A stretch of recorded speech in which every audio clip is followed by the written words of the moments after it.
Welcome to another Sunday Superversive Livestream.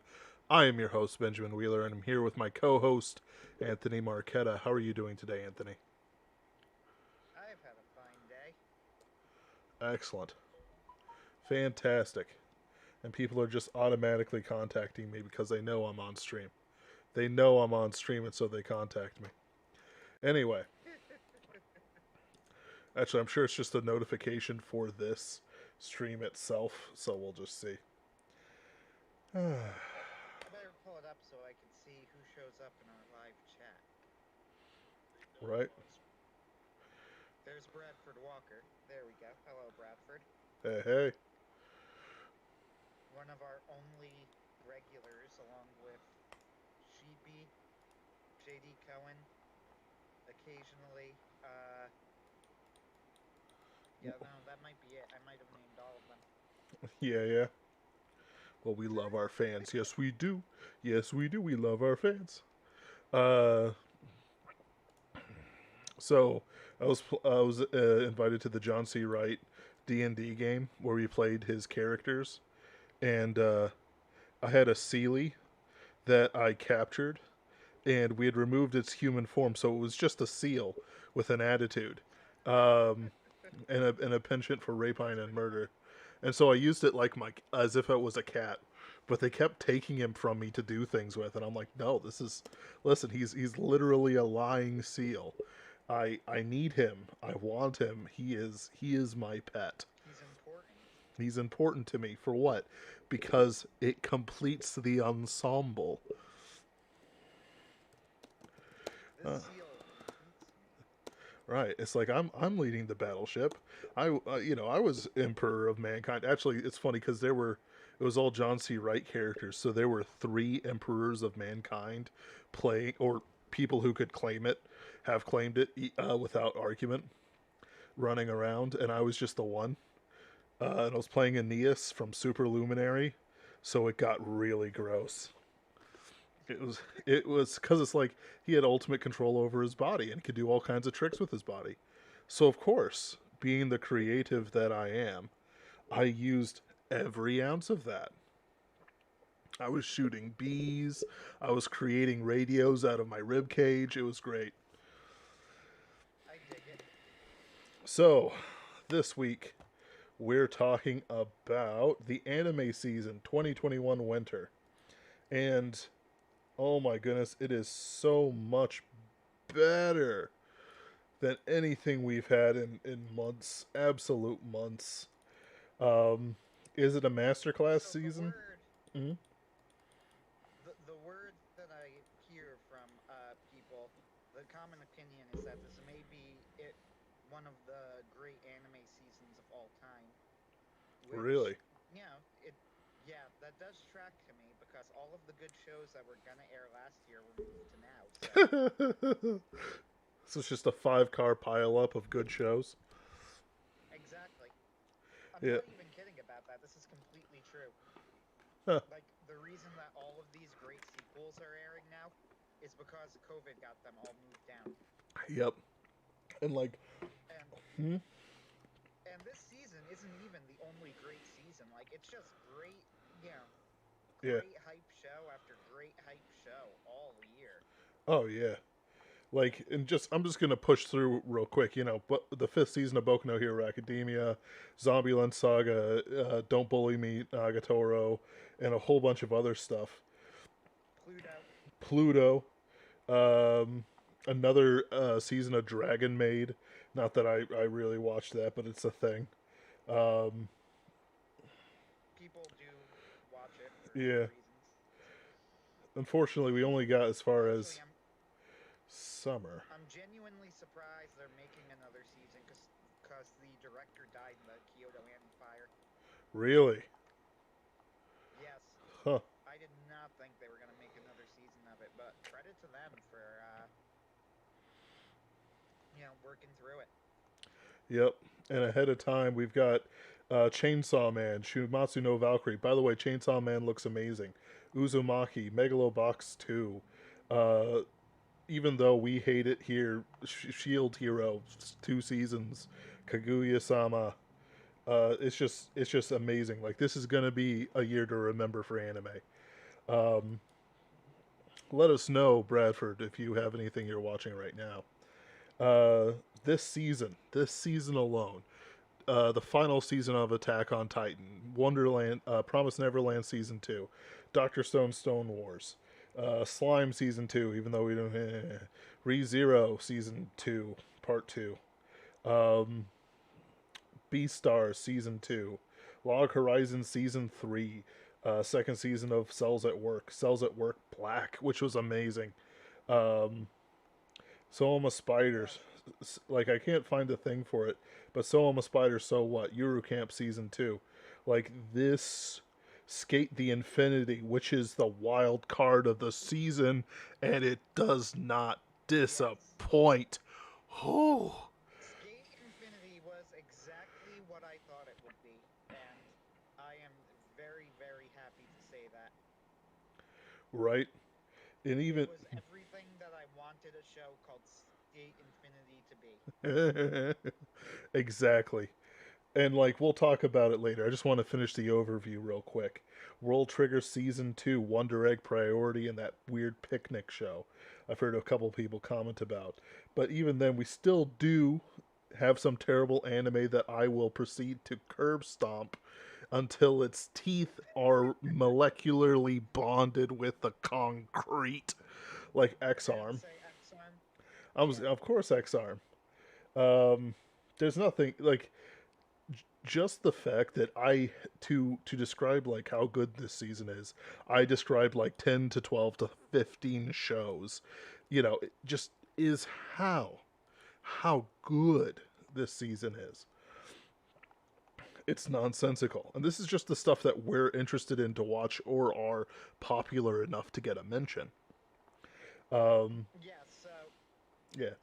Jeff of Mother's Basement did a seasonal overview of new shows. He did a whole thing on returning shows already, and he mentioned basically everything that we've talked about.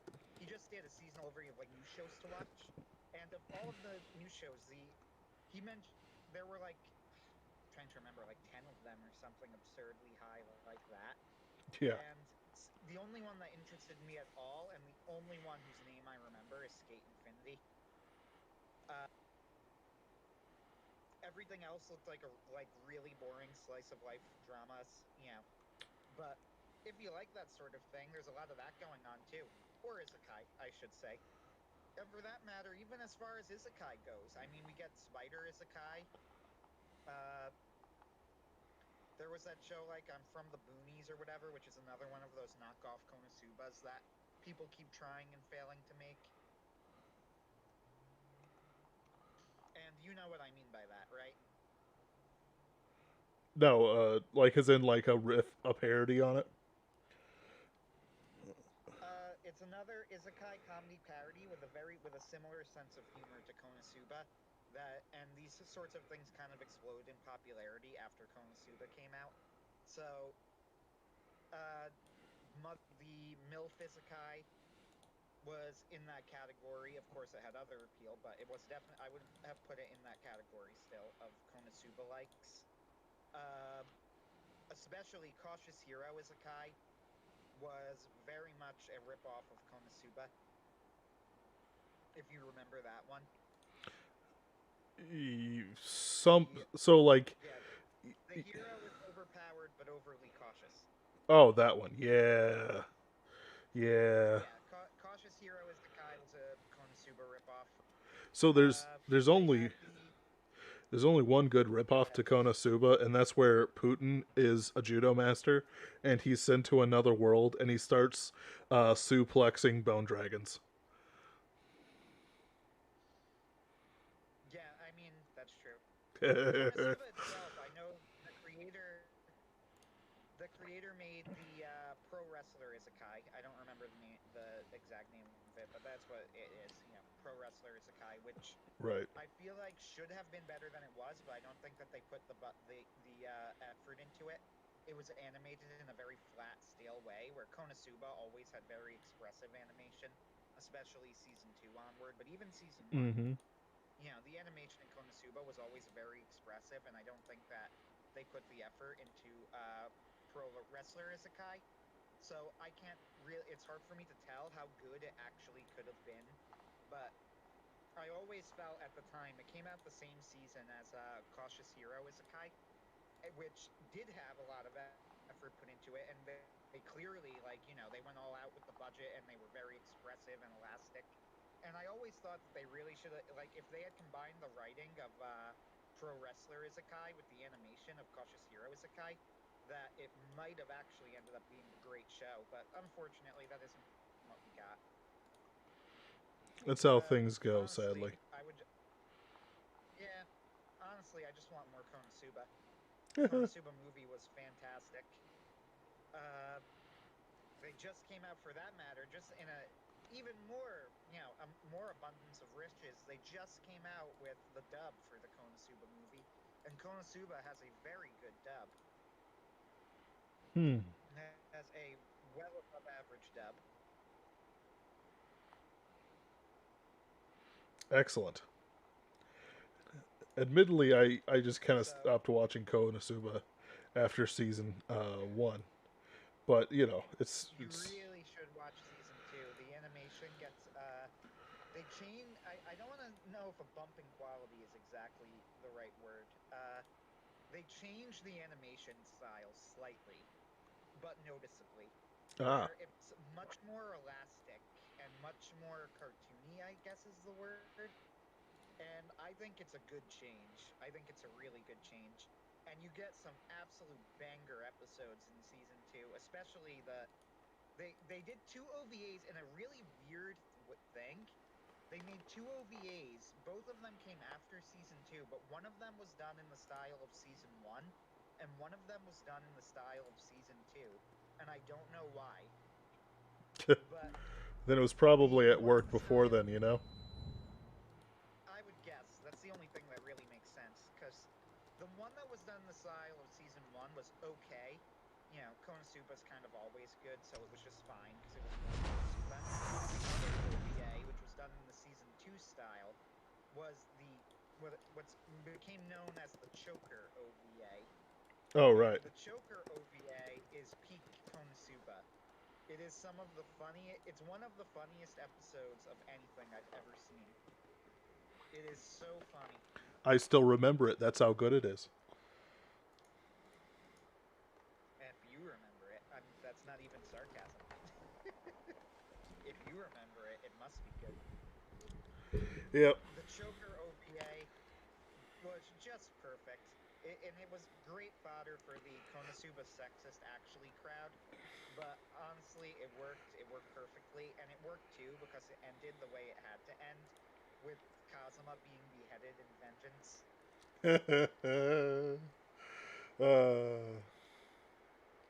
That's And that's beautiful. how you had to end it. I'm just remembering the scene where where he's giving his confession to all of them at the end. I think the best part about that episode was that the entire time they knew they were just going to bring him back to life. So there weren't even any stakes. Like, they were just doing it anyway. Why? I don't know. Who Yeah. cares? Yeah. Just do it. They were just listening to him anyway. Kazuma's confession at the end of it, where he's telling Darkness, "You are boobs." I still remember just being one of the funniest things ever.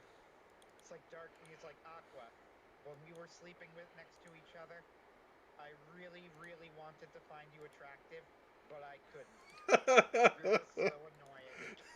She's all offended, and he goes, Megumin, every time you did an explosion, I would and I had to carry you back, I'd shift you around on my back so I could feel your flat chest. Darkness, whenever I look at you, I just think of boobs. You are boobs. Oh man, I love Konosuba. The movie was also great. Uh, if you haven't seen it yet, you really should, because it's very funny. The best part is the parts that offended everybody. What they called the try and think of the point. what they call the I'm missing. Oh yeah, the transphobia. That's the word. See, it's a fake nonsense word that's useless, so I don't normally say it.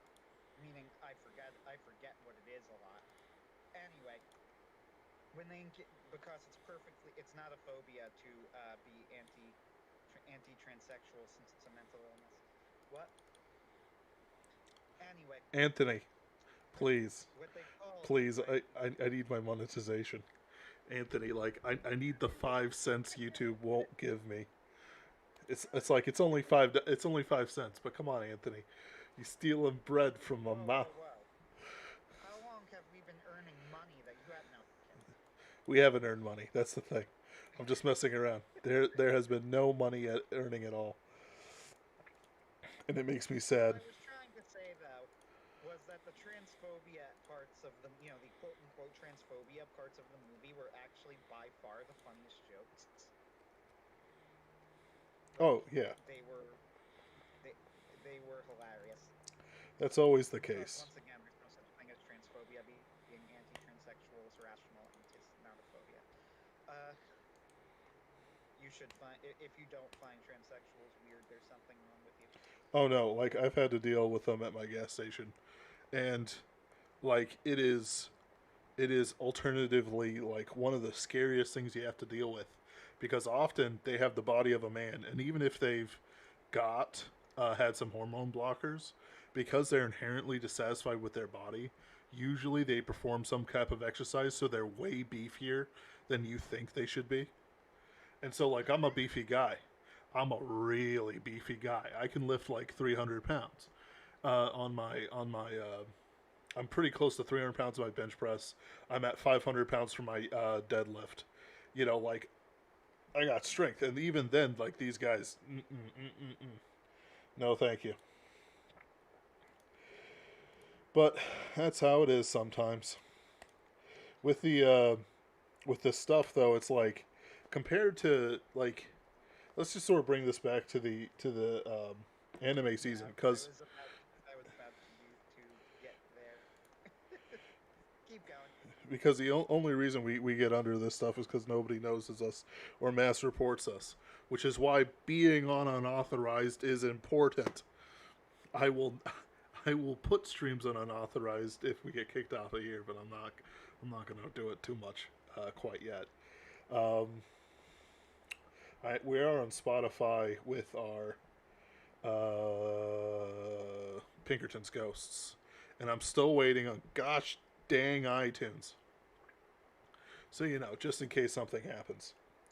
Um, I'm also trying to get Doom Eternal to stream, and it is just not letting me.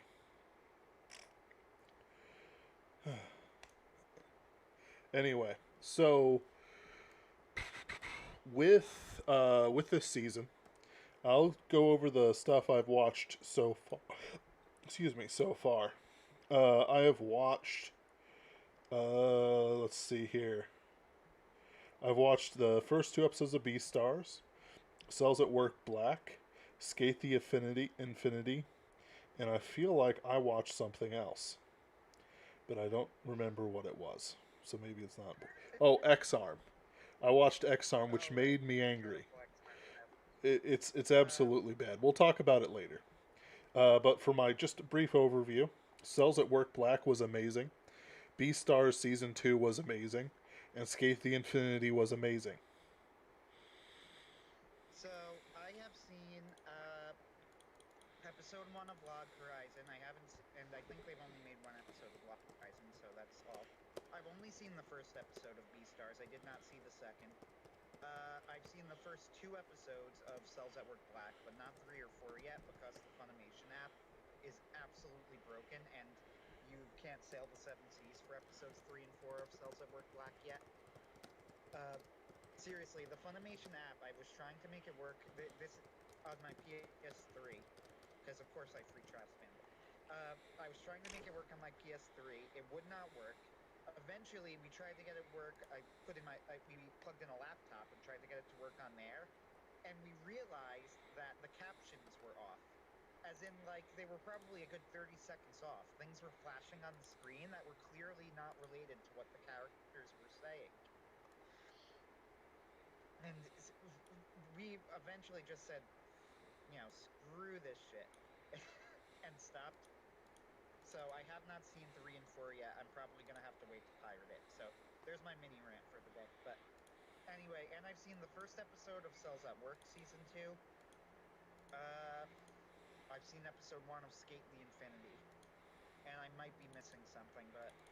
Oh yeah, Promised Neverland, episodes 1 and 2 I saw. And Dr. Stone, so crap, that's 8. Where did I get the time to do this? I don't know. You weren't writing Pinkerton's Ghost episodes, that's for sure. See, I gotta do my editorial intent. So I don't. You could feel rest assured that I don't just watch and do nothing else. I do things. I know that's because I watch you from my window, and just kind of like put one hand against the glass, just scrape a knife along the glass while you're sleeping. He could be writing, but look at him, sleeping because he's tired. It's funny because it's true. He sleeps because he's tired. Everyone laugh. Yeah. I sleep on the drive home by pulling into parking lots, and that's unfortunately that's not a joke. That's all right. Everyone does things like I've slept drive before. Like it's bad of me. Uh, so it's like no. I'm just messing around to mess around with you. Let's see. I guess we're not going to see me play Doom Eternal. Oh well. Yeah, I'll try Of something all the else. shows I've seen, every single one of them was good. Uh, was honestly, I'll scratch that. Every single one of them was very good. Yep. Of all of those shows, the worst, quote unquote worst, I should say, of them was probably The Promised Neverland, and weirdly for the exact same reasons as last year. Episode 1 of The Promised Neverland was great and awesome, and it was really good. Episode 2 of The Promised Neverland was incredibly boring, and I regret wasting the time to watch it. And that was almost exactly my problem with season 1 of The Promised Neverland, which ultimately was a very good show, and I greatly enjoyed it. But it had serious pacing issues, and there were episodes that they really like dragged out reveals. Also, the OP is hilarious, where they have like a giant Norman-shaped, and I'm gonna spoil The Promised Neverland, but the point of the spoiler is there is a gigantic Norman-shaped hole at one point of the OP, where clearly they're gonna stick Norman as soon as they reveal he's not dead. It's actually kind of comical.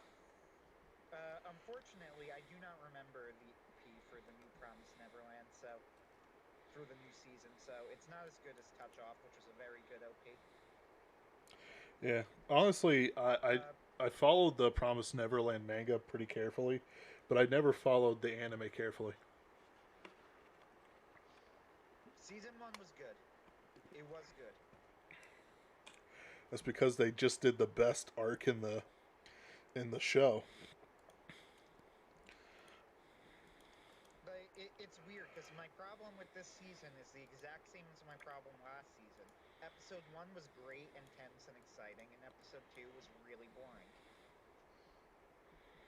And that was like they had in season 1, after the episode before Norman is sent off to the other human farm, because obviously he's not dead. The episode before he's sent off, they drag it out for like a full episode and a half, like if he's gonna go or what he's gonna do or whatever, and they did not have to. And then like right after that, they just reveal, like, surprise, Emma's had a plan the entire time, and it was really weird because I feel like they should have spent more time on that. But Yeah. the finale was good. Isabella is a great villain. Sister Crone was a great character. Just a lot of good stuff in there. So it was a very good show. And season 2, don't get me wrong, I'm still gonna follow it. It's not like episode 2 was like painful to watch. It was just slow. It was slow. But that was the worst of the shows. The best of them, as much as I want to say Log Horizon season 3, probably Beastars. Just because Beastars is quality. Beastars is quality. Even with Once all the again, weird stuff, it's so much quality. the OP of season 2 is unfortunately not as good as Wild Side, which is one of, but that's hardly fair because Wild Side's one of my favorite OPs ever.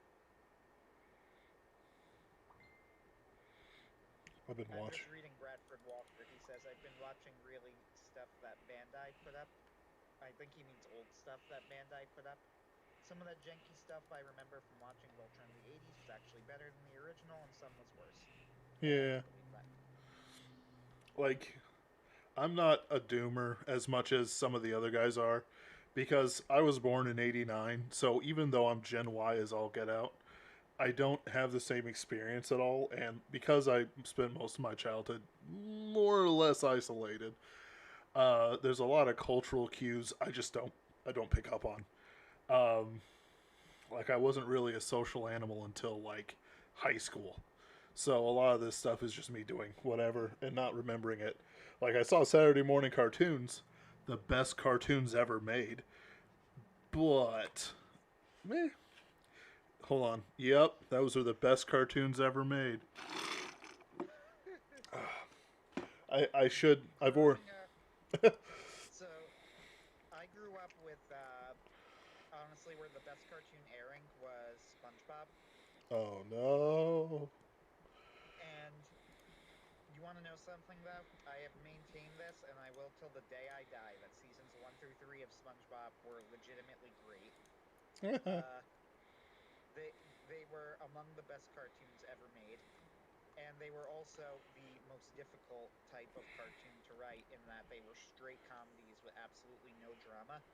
Anybody who knows anything about writing or acting, for that matter, will tell you that comedy is much, much harder than drama. Yep. And the thing about SpongeBob, too, is that SpongeBob was not just a comedy, it was only a comedy. It had absolutely no drama, it had no serious moments at all. This means that there was no safety net. If SpongeBob was not funny, then it had nothing to offer you. So it had to be funny every single episode, and it was.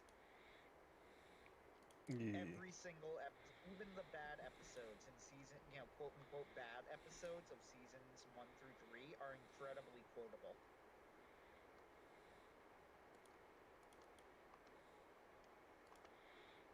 What do these people want from me? What's So, up? nothing. People just keep trying to contact me today. Bradford Walker says the most cringeworthy BS in the Voltron adaptation was to call all the obviously human deaths to be just robots, or merely severely injured but they escaped, like it was GI Joe.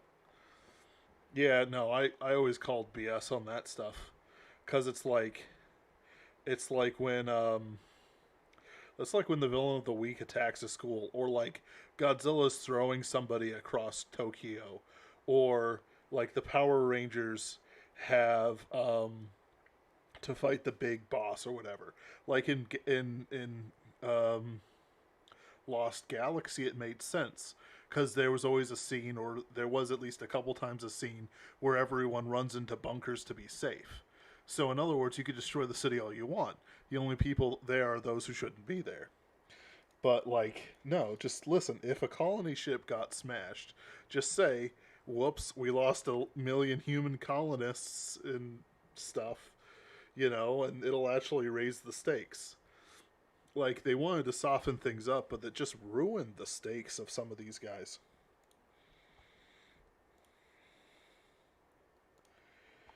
So I remember hearing somebody talking about, they said in the Canadian dub of Dragon Ball Z, they called Dragon Ball Z, by the way, but for Canadians. Anyway, Canadians.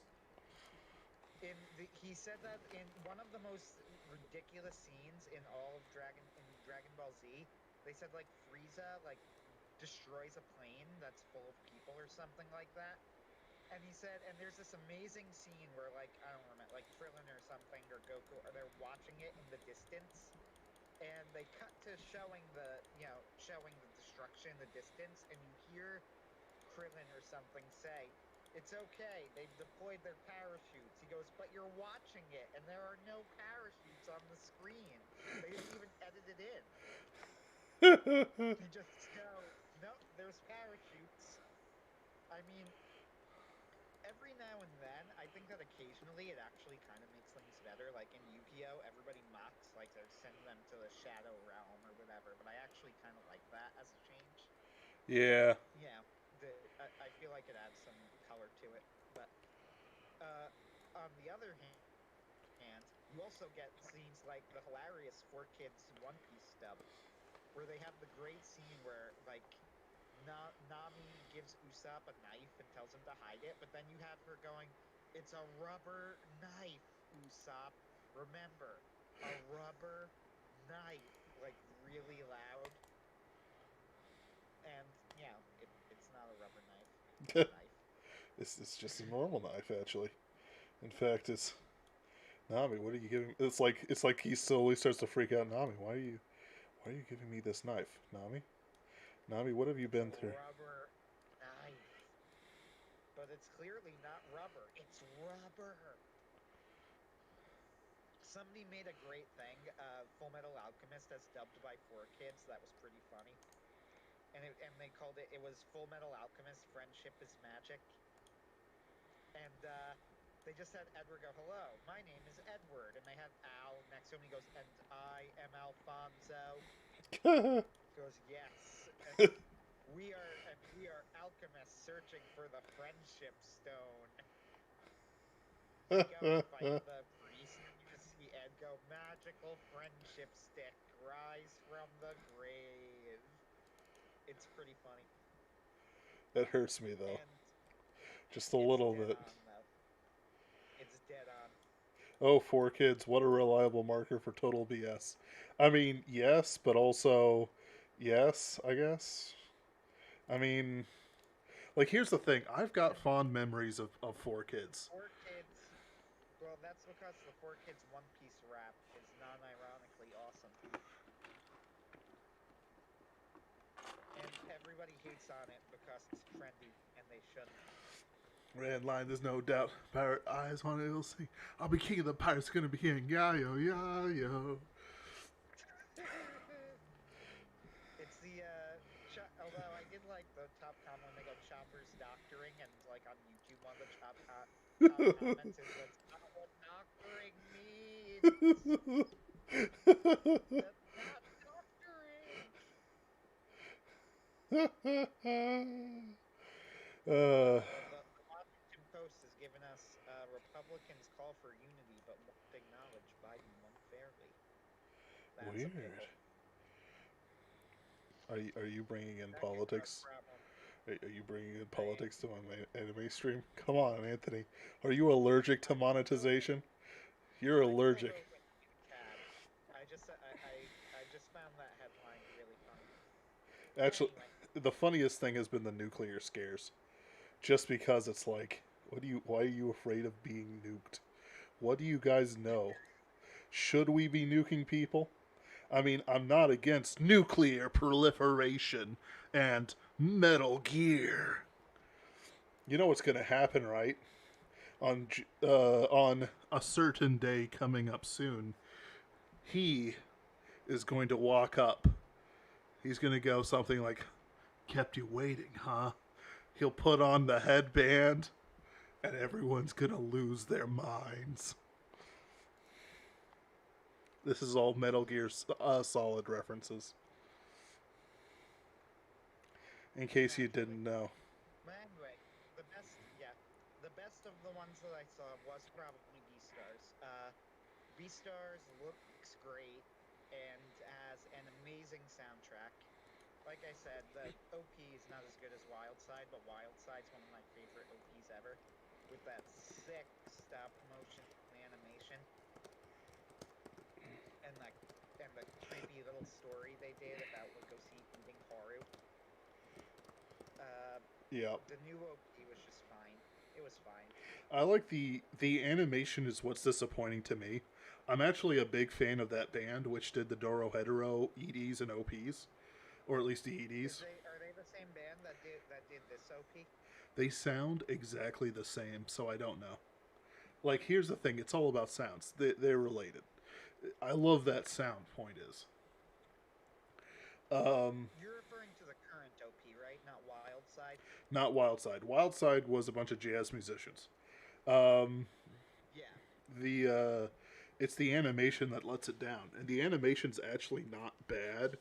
But I think that if they had a bet No, but like, fine. but like the Wildside animation was so good. Oh, The animation in Wildside is mind-blowingly good. The little dance scene that Lugosi and Haru have in the middle of it still blows my mind when I watch it. oh yeah, like it's it's just so well done. Like I've been up on like stop motion animation since I was a kid because I watched Wallace and Gromit because my parents love me. But it's like so I've seen like claymation, I've seen all the other bull that people do. You know, Fantastic Mr. Fox, and it's like what they were doing is really simple compared to some of the stuff I've seen, but it was still so well done. Like I didn't know Japan still had the capability to do this. And not to mention, the song is just so good. Wildside is such a catchy song. The way that they did it, they told this little self-contained story about Lugosi having accidentally eating Haru, but having a fantasy that they're dancing with each other. Just everything about that OP immediately makes you sit up and go, I gotta see this now. Which is exactly what happened. Like, literally, the OP sold me on the show. The OP for season 2 would not have sold me on the show, I'll put it that way. It wouldn't have turned me away, and it hasn't turned me away. It wouldn't have made me not check it out if I was already going to, but it wouldn't have convinced me to watch it. I dig it. That's the difference. Log Horizon also got a new OP. I think that it's much. I think that the song itself is much better. Log Horizon, of course, seasons 1 and 2 used the same OP, which became a very famous song in its own right. In its own right, Database. Digibro Database, did a great breakdown. database. Yep, Digibro did a great breakdown of the original Log Horizon OP, where he actually, I believe he called the song like one of the great alt rock songs ever. I don't know enough about alt rock to say if he's right or not, but it is a banger. So, so you know, I can believe it. Uh, yeah, Database is a great song. The band, by the way, Man with a Mission, also did the song, the OP for season 1 of Iron Blooded Orphans, which is called Raise Your Flag, and which is also a banger. They go, raise your flag, na na na na na na na na. Really good song too. Oh yeah. Uh, I have a soft spot for Iron Blood Orphans. I know it's not a perfect show, but I quite enjoyed it. It's it's always better than I remember it, but I've never actually completed a season. I haven't completed season 2, but I really enjoyed season 1. Oh yeah. But whatever. Back to Lock Horizon. So the new OP is called, I think, I want to say Different, and it's by Bandmade. And what I remembered in advance was when they announced that Bandmade was doing the OP. All of the Log Horizon fans came out and they said, "Okay, so I was originally pretty bummed that they weren't going to use Database again, but Bandmade is legit." Oh yeah. They're like, and you know what? Different. I think Database, the song at least, I don't, the visuals are just fine. They're solid. But I Yeah. think that the song Database is probably a little bit better. But honestly, it's a matter of taste because different is very good. Yeah, this is the song that starts with, if you don't remember, they go, "Let's go, it's showtime." Da na na na na na na na na na na na na. Very good. Really, really fun song too. Log Horizon is a season 3, episode 1 was quite good. Lots of hype for the upcoming season. Picked up right where it left off. Yeah.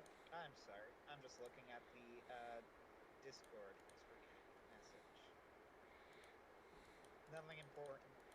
Anyway, I'm sorry, Ken, if you're listening, since he's the one who sent the message. Everything you write is important. So let's see here. My headcanon, Bradford Walker says, my headcanon has Shark Girl being a total Gargura fangirl. By the way, Gargura is probably one of the best e-tubers, e-girl streamers, virtual. Yeah, got a simp. Simp. So, Anyway, I know. Oh man, folks complain about the ending. There was no way that an upstart band of child soldiers was going to end up. So, I haven't. I know that the ending of Iron Blooded Orphans season 2 was controversial, and I have not made it to the end of season 2, but I was pretty sure that the vast majority of them died by the end of it. So, I guess that confirms that. Thanks a lot, Brett. No, I'm kidding. Already knew. So, I have not made it to the end of season 2. However, I really did like season 1. Season 1 was a lot of fun. Uh, See, the issue with Iron Blood Orphans, and I say this every time I bring it up, but that is my only major issue, so that's why I keep bringing this up. They have this really weird thing going on, uh, where they will introduce a major emotional point and then resolve it within like the same episode or an episode later. And the weird thing about this is that the writing of it isn't actually bad in itself. So what I mean is this: they have one episode where there's a side character, and he mentions in an episode that his brother has been missing for a while or something. Which, great, fine, like they got separated when they were children, they were poor. Then a group attacks them, and then it turns out that his brother is a part of the group who attacks them immediately after he tells them this, and we learn this information. And then in the next episode, the brother who we have just learned about sacrifices himself and dies after like a big emotional thing. And it's really strange because it's like none of the individual moments are actually written badly. Like the emotional beats would work in a vacuum, they just happen so suddenly. Another one is that like the princess has a maid who's been following her around like the whole show. Then in one episode, we get some backstory that about the maid where they go into their relationship.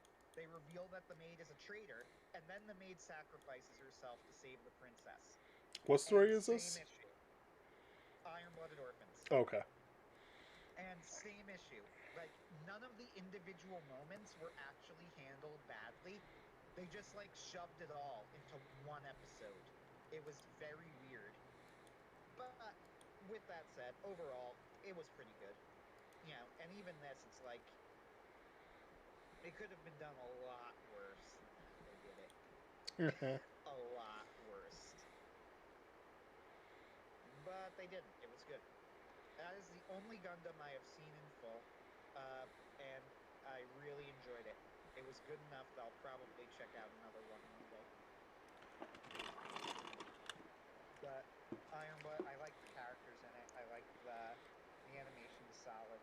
The story's good. I was pretty much sold on it when the band of child soldiers that takes over the company just straight up caps a dude in the head who starts complaining. So it's about like it's a band of child soldiers who are part of like a war company, and eventually, and they're being treated like garbage. So finally, they have like a little mini revolution in the company, and they tie up like they have their superiors tied up, and they're they're going like, all right, here's the deal, we're calling the shots now. And one dude starts like talking shit about them, saying, you can't get away with this, you're trash, you're nothing. So he just goes Mikazuki, and he walks over and just caps the dude in the head while he's tied up. It's great. It's a great scene. Really sets the tone for the show. Right. As you do. You gotta The locker. Yeah, go ahead. you gotta put some caps in some people to uh It's make just a some good tone business. setting scene. This is the type of show you're getting, kind of scene. You know what I mean? Yeah. This is the world you're going to be living in from now on. It's a world where children cap people in the head, even if they're hostages. I mean, he was talking crap though. So He was talking crap. He deserved it. let's get back to He the. actually did deserve it, though, because they were, like, the whole point of it was that they were pieces of shit. Yeah. So let's see. We've talked about Log Horizon, B Stars. Kind of. Kind of Very briefly about briefly. both. But, I'll just give an overview. B Stars for this season. okay. The well, not for both. Sorry, for the B Star. Uh, Yeah, go this ahead. this season they're going to be solving the murder of Tem, a character who was murdered in the beginning of season one. They've actually shuffled up quite a bit, where Lugosi is forced to sort of come out of his shell more and more, while Lewis has entered the world at large. Excuse me. Under the as the boss of the Shinsengumi. Not the Shinsengumi, Shishigumi. Excuse me. Um, Oh, kids, because I have not gotten to that yet.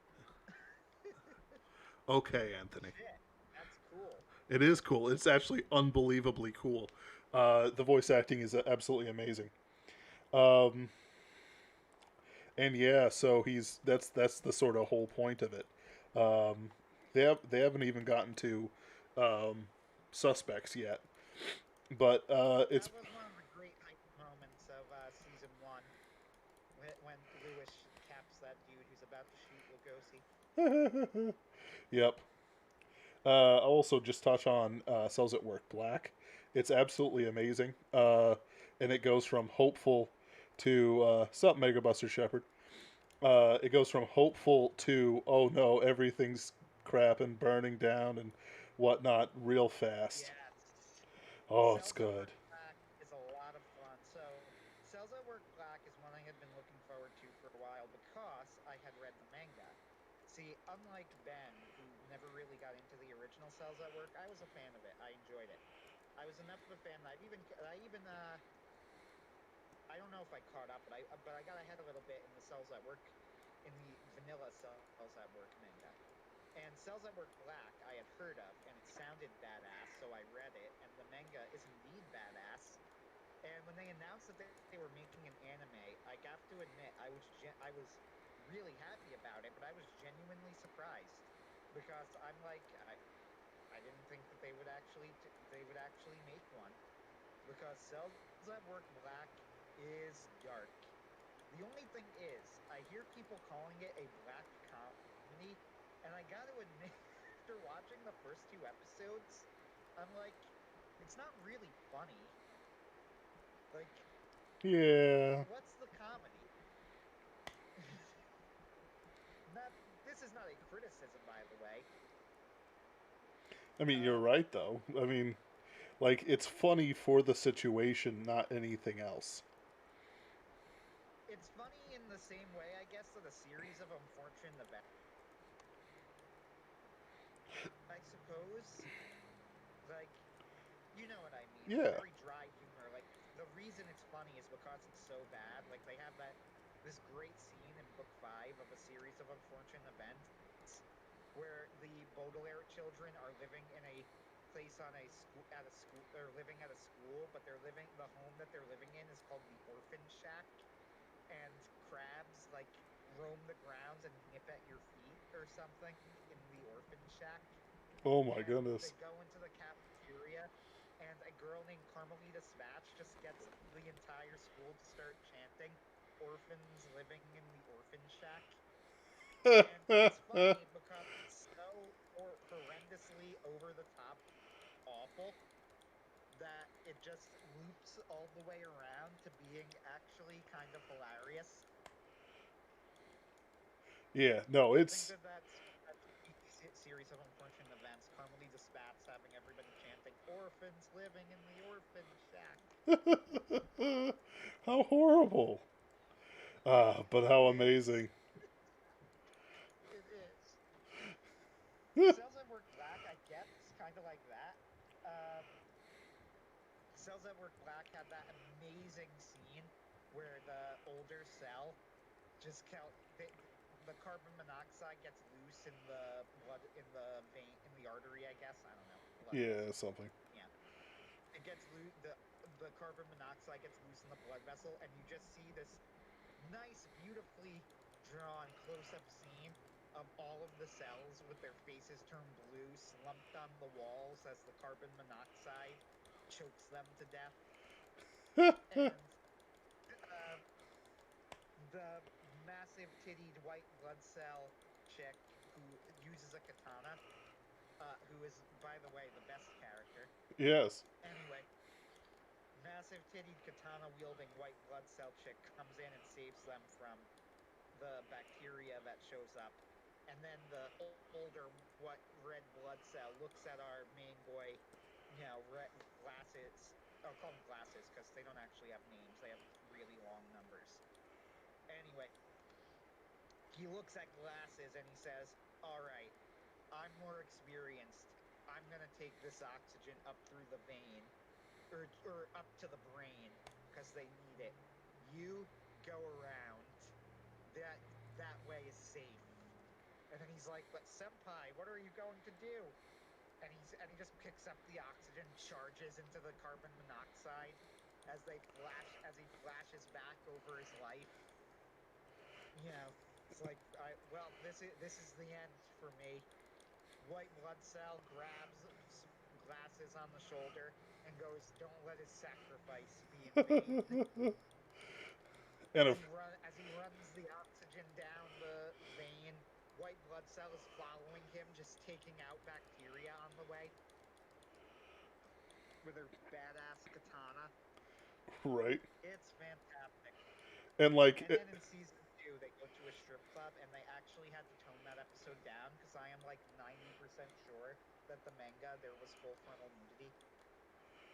I mean, like, so I'm gonna say this right now. Part of the reason why I'm more into the manga than I am the average like anime is because if you're gonna have your characters get a little frisky, half butting it doesn't do it for me.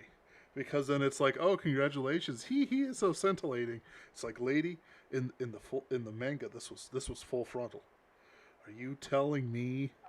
I could be wrong, but I very much recall that there was full frontal in episode two.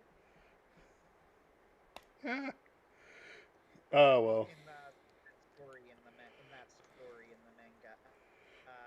I'm really D- looking forward to. Unfortunately, the next episode that was up was the one that was actually pretty much the reason that I figured this would never actually get made into an anime. The erectile dysfunction episode eh. of Cells That Work Black. Unfortunately, Funimation does not let me watch it because their app is garbage, and Funimation is garbage. But so unfortunately, it didn't let me watch it. But it's and what red blood cell Kun has a great moment of existential despair when he realizes that the sperm that's going to be sent off to create new life is actually probably just going to be masturbation, and he has a great moment of existential despair where he wonders why they even live in the first place. But good news, it probably wasn't masturbation because immediately after this, we get gonorrhea. Literally, what happens in the story. It's great. It's point cells at work is pretty wild, and it's great. It's absolutely fantastic. Uh, Uh, I'll also say with Cells at Work Black, the last thing I'll say is what I appreciate about it is just watching it, you could tell that the animation team put effort into it. Like, just for example, in episode 1, when they show that they have a little thing where he's watching a little job orientation video, and the style of the video, like I think they said it was actually drawn in the style that was used more with 90s anime because it's supposed to have been made like, years prior or something. So it's supposed to be a little bit older, so it's drawn in a style that's a little bit older. And there isn't much to that, but like, it's not like the hardest thing or the most, creative thing in the world to do or anything like that. But just the fact that they took that little bit of extra effort to put in that work Yep. and show it on screen just makes you appreciate. Like, it's nice that there's a creative team that obviously cares about doing a good job. Yep. Also, Cells at Work Season 2 was pretty good as well. Hilariously, Episode 1 of Season 2 was super mega cutesy. It was all about the platelets, which I am almost certain was intentional. It was all about, like, they have a little platelet who they call backwards cap, who's not as strong as the other platelets and wants to get strong. And then there's a bruise, so it's up to the platelets to like plug the bruise, and to plug the bruise. And then a mom platelet shows up and offers a gold medal to the platelet who does the best job.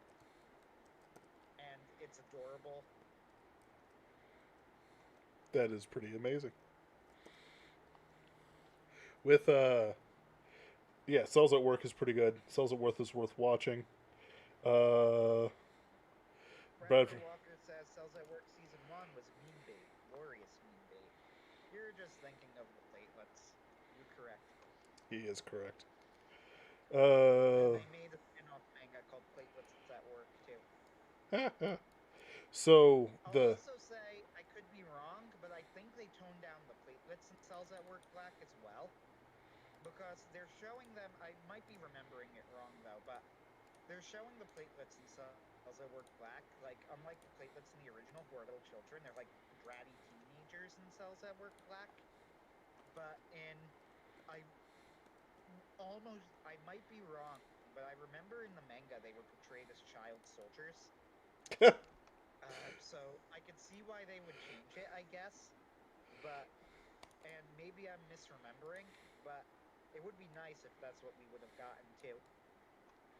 I mean that sounds inherently hilarious. Uh, the next one, I guess Kind of is. yep. The next one we'll talk about is Skate Infinity, which is absolutely amazing. Um, Skate Infinity was fantastic. It it, was the character designs were terrible. Especially what was the name of that clown dude? Shadow. It was great. Shadow, I loved him. Yeah, he was amazing. he Like was. the character Awful design, character design. awful, but amazing. It Like, was like one of the ugliest things I've seen. but it And was it amazing, yeah, and it looped all the way around to working. right? It was so bad that it actually enhanced the experience. Yep. Like with with character design like that, where like the dude looks like the Joker if he gained 50 pounds and then colored himself orange, which sounds absolutely. True. I mean, it's totally true. Um, It sounds absolutely terrible, and it is absolutely terrible. it's absolutely amazing. You see what we're doing I here, saw the right? line from SpongeBob. It looks like an ordinary penny because it is an ordinary penny. Yeah, yeah. Oh no, so like, So, Skate Infinity was mhm, everything that I thought and wanted a show called Skate Infinity to be. yes. And that is my review of it. So I'm going to talk a bit more in detail about it. So no, because it's worth talking about. I guarantee you. So It there's is, yes, I agree. so one of the things you can do if you have a weak product is you can make it outrageous. But the thing is that you have something I'll call the handshaker effect, where you push something too far and it breaks. And then, even though it's an inherently cool idea, there are one or two things that just make it not work. It's kind of like a gear grinding against itself. It's got all the Are you power. thinking of handshakers? Because handshakers sounded bad to me from the word go. Not handshakers. Hold on. It was by the same people who did K. It was about this guy who couldn't stop touching a girl or she'd die or something. Yeah, that's handshakers. All right, yeah, handshakers. Because that sounded bad to me from the premise. I immediately. Oh, that's what you meant. So, yes.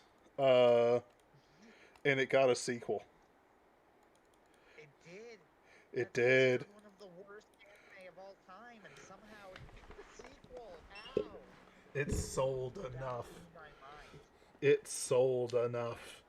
Um, I'm just like, it's like gone down in legend as one of the worst anime ever made. Get a sequel. it's like Like the even I had heard of it. I knew it as Handshakers, the awful show with the terrible camera and the ridiculous premise and the horrendous animation. so, oh, that came on me suddenly. So, essentially, how do I want to put it? It's bad, but the thing is that Yeah, like it's bad in an unfun way, because the things that are a part of it grind against each other. If it was just we have to hold hands to use our powers, okay. And then you have all the outrageous things happening and it turns into an actually interesting storyline. Like there has to be intelligent writing behind it. But no, instead it's all kinds of weird stuff. There's weirdly flat animation and then there's weirdly not flat animation. And then there's just weird stuff throughout it. And the thing is it doesn't feel like yeah, it it's was. extremely ugly. Yeah, and like there's weird animation choices, like no one moves correctly. Like I'm gonna talk about X Arm, and I'm gonna complain about the movement all day. I didn't even get past like the 5 minute mark, but with X Arm, but I watched several episodes of Handshakers unironically. So the thing with movement is that it's got to make sense. If you got 2D animation, they are paying more for 2D animation, but they didn't even get like boob jiggle right and like people walking across a room right. It was inherently ugly. But the thing is that it still had ideas in the pot that it could have used with just a little bit of editing. Yeah, it had ideas. It had ideas that were not rotten and unusable. Um, so so hold on a second. They actually had an all-star cast in Japan. That's funny. That's funny. Um, so, uh, sorry, I'm getting off topic. So the thing with Skate the Infinity is that it has the same sort of thing. It has the same sort of ridiculous ideas, except they make it work. And it's not easy to do. It's not even great to do all the time because most of the time it will fail. But it's like this: like in the first few minutes, you have the main character who looks like every shonen protagonist except colored red. Well, not every shonen protagonist. Excuse me, every knockoff shonen protagonist except colored red. So wait, for which show? For X Arm? Skate the Infinity. I am not Oh talking shit. about X Arm yet. That's going to be like a half hour of me just ranting about 3D animation, but we'll get there. Uh, it's going to be a I'm like doozy. Studio Orange. Watch it. Anyway, so in the first 5 minutes, you have this guy facing overweight Joker except orange, called Shadow, who's part of the villainous anti-hero. He was an anti-hero. He's an anti-hero. Anti-hero of Race Skate, S or right? something. And he throws firecrackers at people as his special move. And he's Yes. just as loud and obnoxious as you think. And one of the bets that he throws on there is that if he wins, he gets to tattoo this guy's girlfriend with dumpsters, lady of the night. Wasn't it? Yeah. Yeah, Dumpster lady. Of the night. yeah, exactly. And so like just right there, and it's like what the heck. And they act like yeah he's actually gonna do it, so they sell it. They actually treat him seriously. Oh yeah. Oh, they treat him Everybody's like I wouldn't say worried, but they're angry. right, and like the They think that he'll do it. I right. wouldn't say they're scared exactly, but they're mad. Like, when he says it, they believe him. Yep. So then like this new guy who's implied to have been a snowboarder in a few little things because he's from Canada. Um, and he offers to ride because the main character Reki is injured. This guy's called Lamba. His name's Yeah. Lamba. So he I duck. think he might be the real main character, which is a shame because his character design is quite boring. It's a little boring. It gets better. It sort of like grows on me. So Does it? it does actually. Like I can still remember his face. Uh, Oh, that's true. yeah. So he duct tapes himself to his skateboard. He duct tapes himself to his skateboard and races against the anti-hero Shadow, uh, and uses his snowboarding techniques to win the race just because Shadow got arrogant and didn't quite race as his time. So here's the pinnacle of this So episode. you're missing all of the many many ways this makes no sense. Though you're not giving enough credit to the non. It makes perfect. Oh wait, hold on. This is. I'm gonna give you guys an ASMR experience. This makes it the perfect experience when it makes no sense, but it makes perfect sense in Yes, that's absolutely context. correct. I mean, I don't know if it actually does. Like the It fact that does. this is somehow secret and there are clearly hundreds of people there, and it's all in public and can't actually be that hard to see, So like and very loud. So there's loud cheering that's full of hundreds of people, they're in an industrial and park, okay? yeah, and they're clearly not hiding anything, and somehow it is secret. So in the last The minutes of the race, hold on. planet is what they were doing secret. It's secret enough. And honestly, like I'm sure there's government agents in there, but normies like us wouldn't know. So we're not in the right societies, okay? It's like how I know that there's drag races up and down my street, but I don't know where the drag races are, and I don't know who's in them. I hear them sometimes.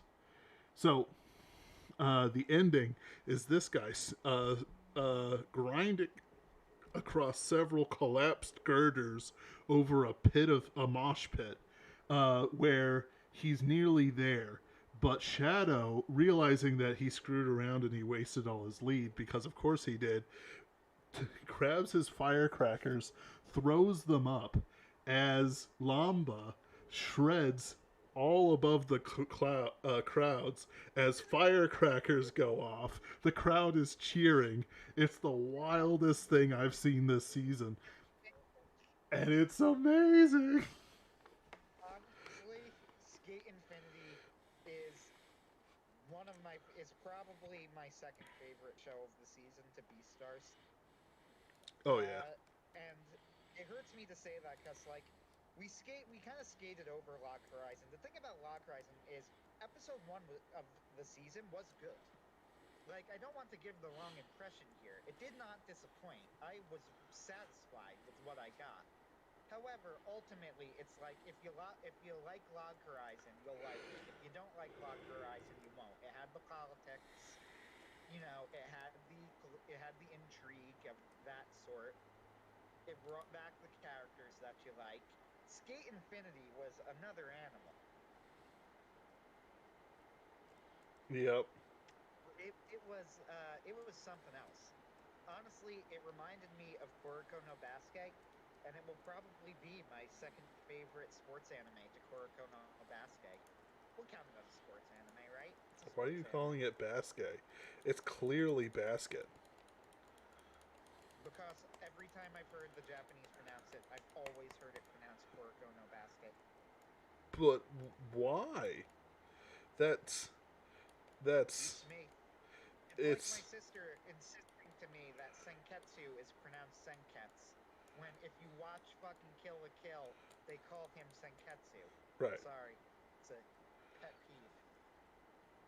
Like, I'm not deaf, people. It's Senketsu. That's Like, fun. that's clearly what they're saying. And I'm sure you love your sister anyway for all her faults. Hmm. She watched the dub, and in the dub, for reasons that baffle me, they call Senketsu Senketsu. She goes, "No, I think it's pronounced Senketsu." I'm like, "What do you mean you think it's pronounced? I just watched the show. It's Senketsu." They clearly, it's clearly Senketsu. I can hear them saying it. Like, that's just what they call it. Oh. So Kuroko no Basket is in that ballpark. Why is it called Kuroko no Basket? I don't know. It's just what I always hear them call it. But Kuroko no Basket has like 5 different titles. It's also Kuroko's Basketball, Kuroko no Basketball, the basketball that Kuroko plays. I've also heard it as it translated as. but Uh, but why? so just Kuroko's Basketball is probably the easiest translation. Yeah. Okay. All right. Now, on that note, what I was saying is Skate Infinity. Probably, I guess it counts as a sports anime, right? Yeah. It is absolutely a sports anime. Yeah, there you go. So this it has the potential to be my second favorite sports anime to Kuroko no Basket. Kuriko's Basketball. How about that? Just to end the controversy. Use the English translation. Yeah, but Skate the Infinity is just the best thing ever. It is almost So guaranteed to everything you be my described. favorite. Here's the thing about Skate Infinity that sets it above like so bad it's good crap. What actually makes it legitimately good and not so bad it's good is that the production values are on point. It looks great. Like the animation is legitimately fantastic. Yeah. The skating scenes are great. And honestly, as much as I keep, you know, I laugh at the so bad it's good design of Shadow, mostly like it's a smart design because it's immediately memorable, and most of the designs are memorable except for Lenga. He's kind of meh, Yeah, yeah. but everybody else. Like he's got a design that matches his disposition, but that doesn't necessarily make it like the best design ever. In fact, it kind of like does, put a little bit of something in there. But the thing is that it doesn't hurt the enjoyment of it at all. Like they they were going to make him look like that no matter what happened. Because what are you going to do with a character whose personality is I'm the cool guy who likes snow and looks like snow because my Yeah, I mean, visage is I a didn't dislike the character either. He's a perfectly fine character. yeah, perfectly fine. You know, I rooted for him, I guess. I like so it's Here's the thing, though. Going back to like Kuroko, so the whole point of Kuriko's character, and Kuriko has a genius character design. The whole idea behind Kuriko is that is that he's essentially invisible on court. So to but his character design weirdly is very memorable, but evokes this feeling.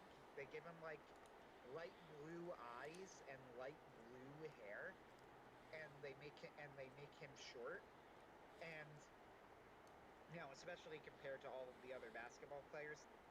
And all of this does get like even though obviously somebody like that in real life would stand out, you know, mm-hmm. in in Kuriko's basketball, it does evoke the feeling of somebody who, is barely there, if that makes sense. Like they shouldn't even really exist. They shouldn't be there. They don't fit in that world, kind of. So I feel like that there was more they could have done with the design than what they did. But I don't have anything specific I could give you. Yeah. Like honestly, like one of the things that I The shape is most of them were, by the way, very memorable and very good. Reki is great. oh yeah, like actually for me, Reki is a little less memorable than Ramba, but like it's not in a bad way. It's still pretty good. I Uh, mean, he looks like every other shonen protagonist, I know, right?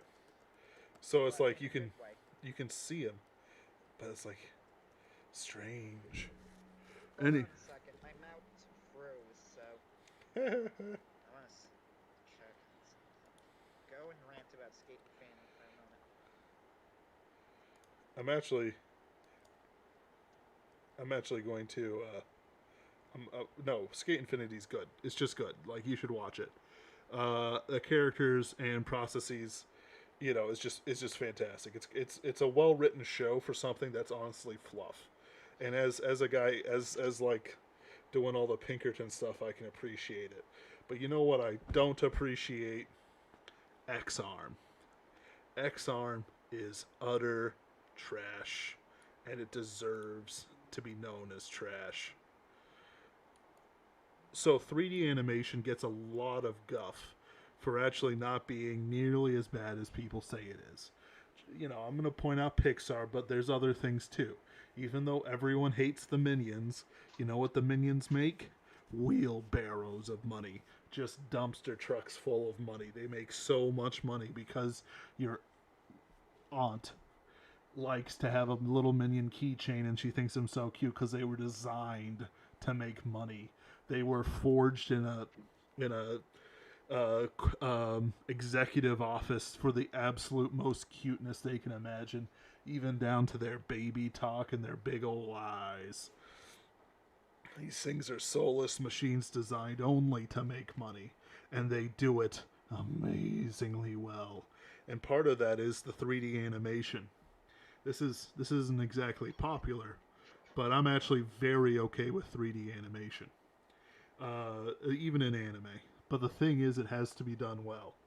Do you know what the best non big studio 3D animation is?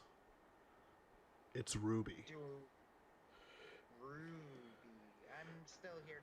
So I thought I had a spare plug in. I do not, and now I'm stuck on the Control Alt Delete screen, but it's still letting me talk. So Yeah, it works out. So your mouse does not work, however. So this is gonna cause me some problems. I hope you paused your game.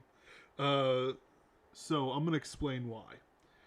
So this isn't like I'm not talking about Pixar and stuff like that. Pixar obviously has the best, and the reason why is because Monty Ohm, a man who's been dead for years, but I still remember his name closer to my own heart than some. I've forgotten my friends' names before I've forgotten Monty Ohm's name. He is one of my inspirations, even though he's very dead, um, and probably in hell. But don't worry too much about that. Uh, he understood movement, synchronized movement, and battle movement in a 3D space. Not a 2D space, though he used 2D spaces on occasion, but specifically only in a 3D environment. He had characters who could interact. Their punches had weight. They could shoot at each other and it felt like something. Actually, his shooting kind of didn't have enough weight to it. But anytime it came to fisticuffs or, weapon fighting and stuff like that, it felt amazing. And even for some of the specialized stuff, he could just do it right.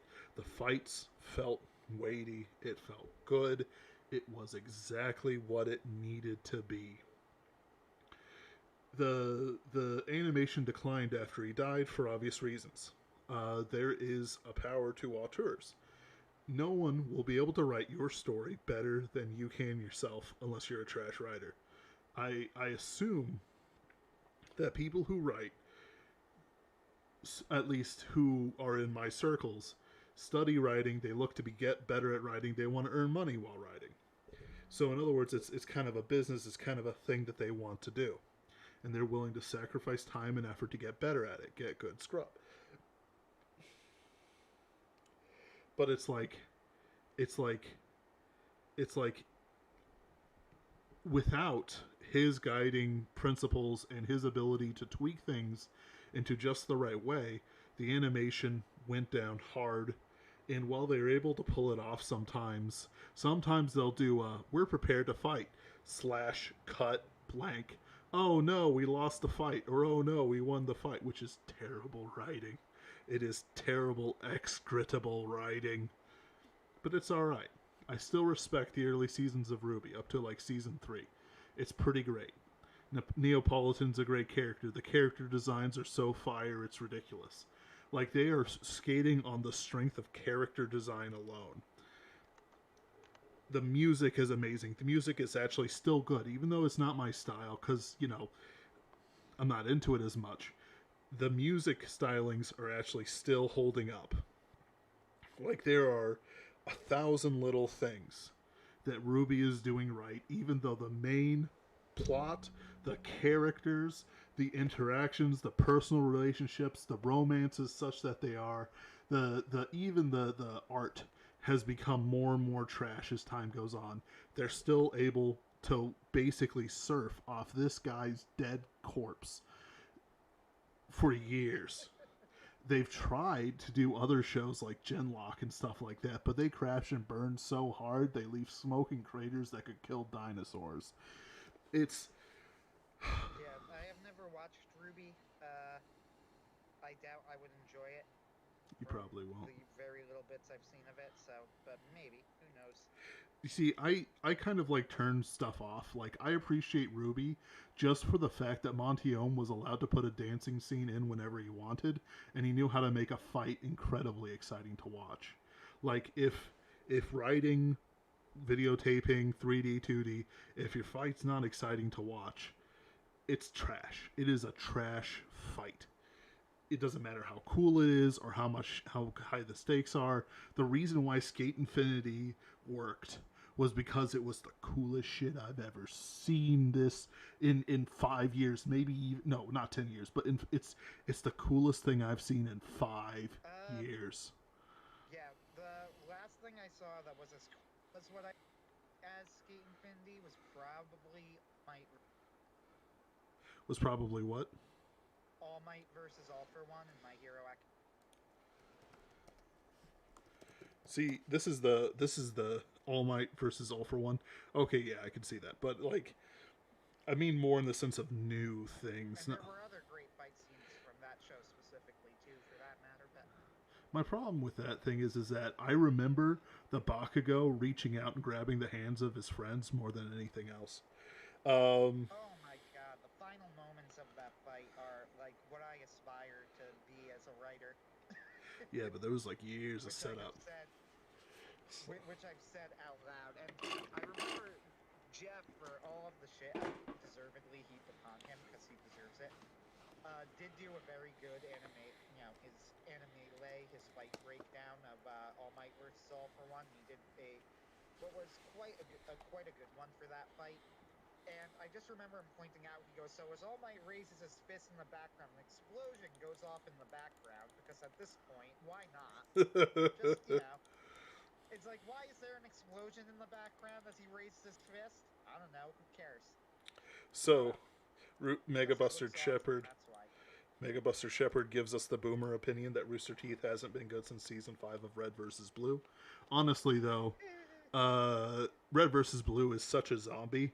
They were starting to make an actually interesting comeback because they had Montiome doing the fight scenes and guiding the story. But sadly, he died.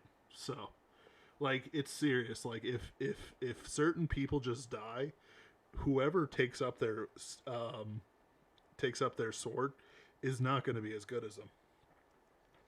Bradford Walker, I tuned out Rooster Teeth years ago. I'm pretty set in my ways now, so have to be wow to watch what I ordinarily avoid. Yeah, you're absolutely right. Like Rooster Teeth is producing nothing worth anything. Camp was pretty funny, but I don't think they're doing new seasons anymore. Um, It's a good question though. What are the coolest scenes in anime that I've seen recently? You're right that I don't think I've seen hold up, cool as to what I just saw in Skate Infinity. you're absolutely right.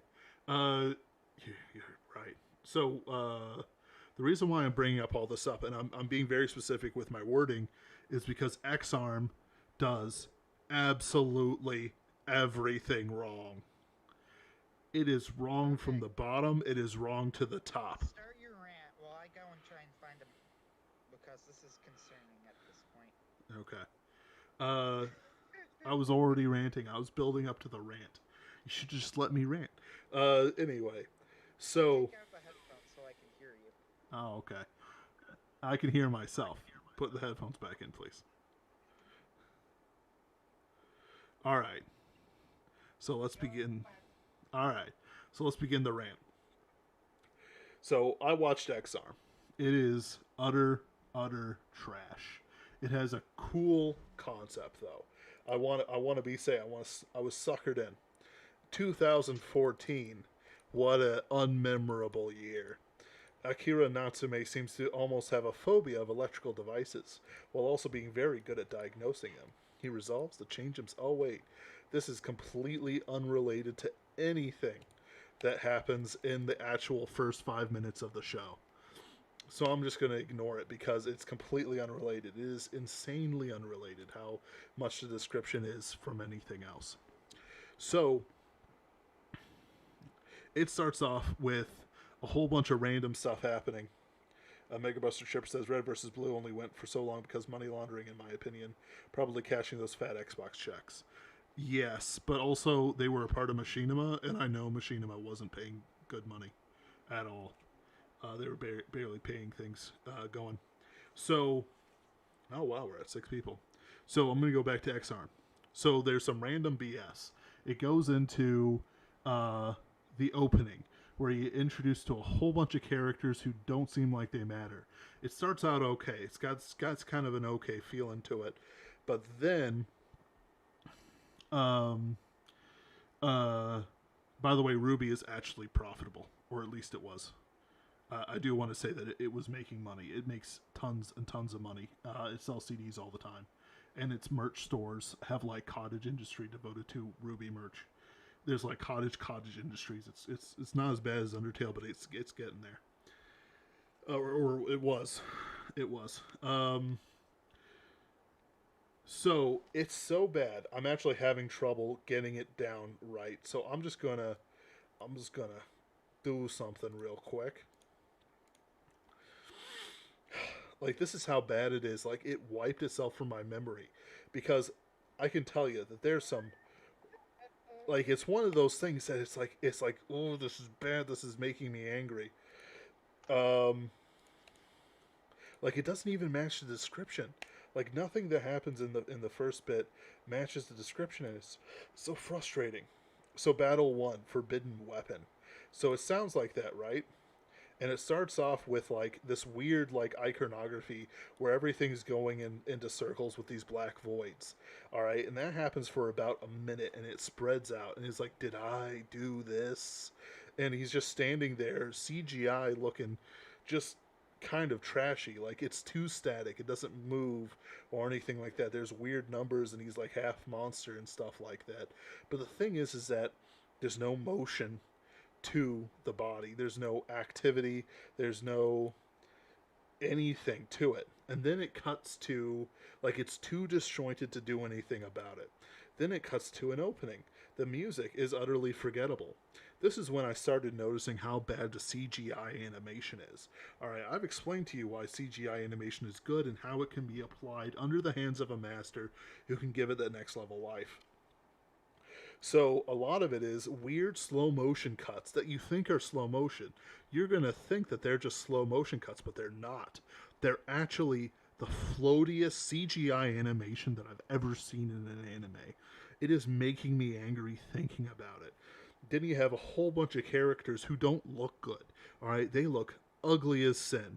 There's one cute girl with silver hair and a cat suit that looks okay, but nobody actually cares about it. And then she fights with a maid. It's supposed to be this big kind of fight scene, again with the most forgettable music around about it. But instead, it's weird. It's floaty, and like it doesn't look like they're actually committing to what these things should look like. Like you have to commit to your animation. If she's going to do a kick, she can't half-heartedly swing her foot at shin height and have it matter. There's a whole bunch more fight scenes that are weird. It's floaty. It doesn't do anything. The guns don't feel like anything. There's no weight to the hits. It's like a weird mix of the worst parts of slow motion and badly written spacefaring science fiction. Like, the reason why I stopped reading John de la Rosa's science fiction novels isn't because John de la Rose is a bad writer. It's because I absolutely hate how he depicts space. It's weird, it's floaty, it's slow motion, but it doesn't have the weight that it needs to, and it's the same thing here. And the character designs are utter trash. There's the one silver-haired girl in the catsuit. There are 1, 2, 3, 4, 5. So there's 10 characters on the end screen of the opening, right? But the thing is that like the guy looks terrible. He looks like somebody flashed him. Just somebody ran up with a trench coat, went whoop, ho, ho, ho, and then danced off because he's got this weird wide-eye look. The proportions are all wrong. The proportions are all wrong on just about everyone. Some of them are all right. The armor suit is actually pretty good design. Some of the mechs have good design, but that doesn't mean anything. Even some of the girls have this weird wide-eye look that like kind of like their eyes are too small for their eyes. Sorry, their pupils and irises are too small for their eyes in general, so they just look startled. But it's worse on this guy because of how his eyes are. His eyes are in the wrong possible position to look anything interesting. None of the girls are attractive. None of the girls really pique your interest because it's like, why, bother you? Like, the reason why you have this stuff is because of how it is. And I'll correct myself. I got about 3 minutes and a few seconds into this thing. So it goes on and it goes to school. He's in school. He's in school for about 60 seconds, okay? And then all of a sudden, the images distort. He distorts, where his friends are like, hey, what you doing? What's going on? And then all of a sudden, he cuts to his home where he's flipping this pan of rice that's bigger than his chest. Like, it is utterly out of proportion to anything and everything that this is. And it's like, oh yeah, the food's good. And it's like, no, like, what is these proportions? Like, what is this design? They're too short for their own house. Like, it's just bad all the way down. The brother has a better character design than the main character. And it goes on and on, and so I cut ahead. Where, like, the motions are still bad. Their motions are like 1998 tier CGI motions. Bunch of other BS. Everyone's looking weirdly startled. But there's a gunfight. So there is a scene where Mega Buster Shepard, I'll keep realistic space physics in mind with my writing. Yeah, that's fine. Like, realistic physics aren't the worst, but the thing is they gotta feel like something. And they can't feel like weighty but not weighty. Because that is like the worst possible feeling. It's not like there's resistance in space, but it's like you aren't the same as it is upstairs. So there should be momentum. It's all about that momentum. So there's all this weird, like, imagination stuff where, like, they're not even moving, right? They're flipping the sprites and, like, rotating the sprites in real time to make the animation. It is bizarre. It is absolutely bizarre animation. Everything's dead-eyed. It's just like, ugh. So then they have a scene where she is fighting a bunch of guys. Again, it's weighty and not weighty. They fly like 10 pins, but then they, like, land and they're like heavy again. It's weird. She like shoots them and they're like stuck in the air for like, I'm not even kidding. They're stuck in the air for like 1 second too long, maybe 2 seconds too long. That's how bad it is. And then they're like, "Puh." And it's not even done for like an effect because otherwise they've been completely realistic about what's going on with these characters. Like um, they haven't actually established that it's cartoon rules or cartoon physics. They just act realistic and then they don't act realistic. Like it's one of those things that like the deeper I look into it, the angrier I get. Even when they show emotions, it's basically like putting angry eyes on a slab of cardboard. Like it's just bad. And it makes me angry. I did not watch the show, so I only have what you say about it. I will say that on Jeff's recommendations, he had it as a so bad it's good watch. No. It's absolutely trash. In fact, they have. I'm just cutting through for looking for more bad scenes. They have a scene where it's about to be a fight, right? And I just ranted about how this is always a bad move. They ranted. They had this. How is it going to be a fight? But then, like, she's literally got a gun in this guy's face, and he's charging in. They're powering up their things. She's firing, and then it has a commercial break, and the next step is her cutting ahead and running away with like the AI kid or something. Ugh. It feels so That's bad. fantastic. It feels so bad, and then the guy just shows up. So they didn't even do a thing where it's like, yeah, I shot him in the head because he was charging at me head first, and I'm the one with a gun. Uh, no, he just literally just walks through like nothing happened. It's so frustrating. Like it is so frustrating because it's so badly done. And it's like beyond like parody. Like I don't do so bad as good watches, but like it's beyond parody and into just like the worst. It's got a 2.28 on Now. This might actually be the worst anime this season that anyone ever cared to watch. Like, and by the way, Yeah, almost certainly. and there's a lot of 8.0s plus in this season. Even like something like Beastars is still a 7.95, and I'm pretty sure that's going to be an 8.0 before the end. I'm going to count it as an 8. Like, Attack on Titan is a 9.15, but that's just popularity. Uh, I think that in terms of Attack on Titan, first off, Attack on Titan really is beloved. So I do think that the very high rating is probably legit. Part of it too is that I think everybody was terrified that it would be bad because they were switching studios, and everybody had memories of One Punch Man leaving Madhouse. Yeah. The thing is though that Attack on Titan switched Studio Mappa, and Studio Mappa is an excellent action studio in its own right. So honestly, I never expected it to be bad.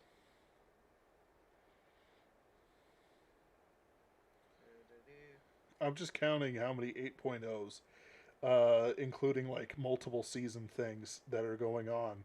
Because, like, there are well over. Honestly, the rating for Beastars sounds too low to me. If I anything, know. I counted it. I would have expected 9. Yep. And so does Cells at Work Black. Oh yeah, Beastars is definitely a 9. But point is that looking through this, there's about 19 8.0 or above shows running around. 20. Oh wait, those are movies. Never mind. Um, So what shows were we missing talking about? Cause we touched on Lost briefly, and if we have time, which we probably won't, I want to get back to that a little bit later. But Doctor Cells at Work Stone. Black we touched on. Yeah, we still need to talk about Doctor Stone, and we still need to talk about Spider Isekai. You see, I've read the manga for Doctor Stone, Stone Wars. It's pretty good. Uh, it's Senku versus Tsukasa, and it's just like all the best fights. The ending is going to be absolute fire. Um, it's going to be amazing. Um, So the anime, I've mentioned this, but the consensus I tend to get from fans is that the anime is considered worse than the manga, but a solid adaptation. You know, yeah, from the hardcore fan. I know that you get Digibro loved it, put it on his top 50 anime of the decade, which, considering how many he watches, is very high percentage actually. And Digibro loved it. I know Eye Patch Wolf was disappointed with it, but the consensus opinion of the anime seems to just be, yeah, it's not as good as the manga, but overall, it's a pretty good adaptation. Now, is Attack on Titan worth continuing? Mega Buster Shepherd says. So I don't watch Attack on Titan, but everybody I know who does, absolutely amazing. I did watch a little bit of season one, and I got tired of all the screaming. However, I heard that it gets better. Especially, I heard season three is actually legitimately fantastic. But I'm only going off of reputation now. So, is it worth watching? Probably. I bet you if I actually took the time to sit and watch it, I'd probably become a fan. But, you know, I need to motivate myself to do it, and there's lots of other things I want to watch first. So, I'm not going to anytime soon. mm-hmm. In other words, like, I have nothing bad to say about it. If people are fans of it, I think that that's perfectly reasonable. You know, it's not like a Shield Bro thing where everybody loves it and I don't. You know, I have nothing against Attack on Titan. It's just something I never ended up getting into. Those people are wrong. Uh, Yes. yes. Yes, they are. Uh, Anyway, about Dr. Stone, you know one thing that is weird that I've noticed? But even it's always advertised as being they always push it's created by Boichi when Boichi is only the artist. He is not the writer of the manga. The writer is somebody completely different whose name I can't recall right now. But they really push that Boichi is one of the creators. I guess Boichi is a very popular artist, very popular hentai artist. no, actually. He has a very successful manga called Sunken Rock, I believe Boichi is a hentai artist though. which, I mean, most manga artists have hentai under their belt, my dude. Let me type in Boichi Don't you dare. hentai. Nope, Don't you nope, dare. I won't do it. I won't do it. I just gotta press enter, Ben. If I press enter, truth. Should Uh-huh. I do it? Uh-huh. Anyway, uh, No, but it is weird. It is kind of weird to me though that they always are pushing that's created by Boichi. So I guess Boichi was just really popular already. so he, so his history is actually fairly interesting. He basically traveled around a bit and was a Korean. Um, he was Korean originally, so the fact that he's successful in Japan is even more interesting. Um, and he did Korean Shoujo magazine, and he just kind of started rising from there. He wrote a manga called Space Chef Caesar in a monthly comic, and he did a bunch of mangas and one shots. Um, oh no, yeah, he did. He did write hentai. Uh, apparently, he did 11 I knew hentais, it. one shots. Then he did some sci-fi one Jeez. shots. That's not even. That's So not he did even a all. lot of hentai. No, no, that's not a lot, my dude. There are Well, entire he's industries not a dedicated like. to it. Yeah, I was gonna say it's not like he's not a career dip his toe in. Right. So he in 2000. So this was all in like 2004 and 2005. His big break, as we would call it, is Sun Ken Rock. Uh, so on and so forth, which was in a bi weekly magazine called Young King. He went through for a bit, uh, did some Terra for Mars stuff. Um, And he's just popular. Uh, Yeah, because they really like to push on Doctor Stone that it's a Boichi and it's a yeah. Boichi story, even though he's not the writer. But either way, so Megabuster Shepherd says, I got different tastes than most people. Shonen is fine and can be fun, but shoujo and slice of life is my bread and butter. Yes, you do have different tastes than most people, you weird. No, I'm kidding. Uh, I love shonen. Shonen is always going to be my jam. Yeah. I have a fondness for shonen action stories, and I have made the argument in the is objectively the best. In all seriousness, there is something to there. I think there is actually something to shonen tend to be large, sweeping stories with large casts of characters. Uh-huh. Uh, and in that sense, there is more ambition.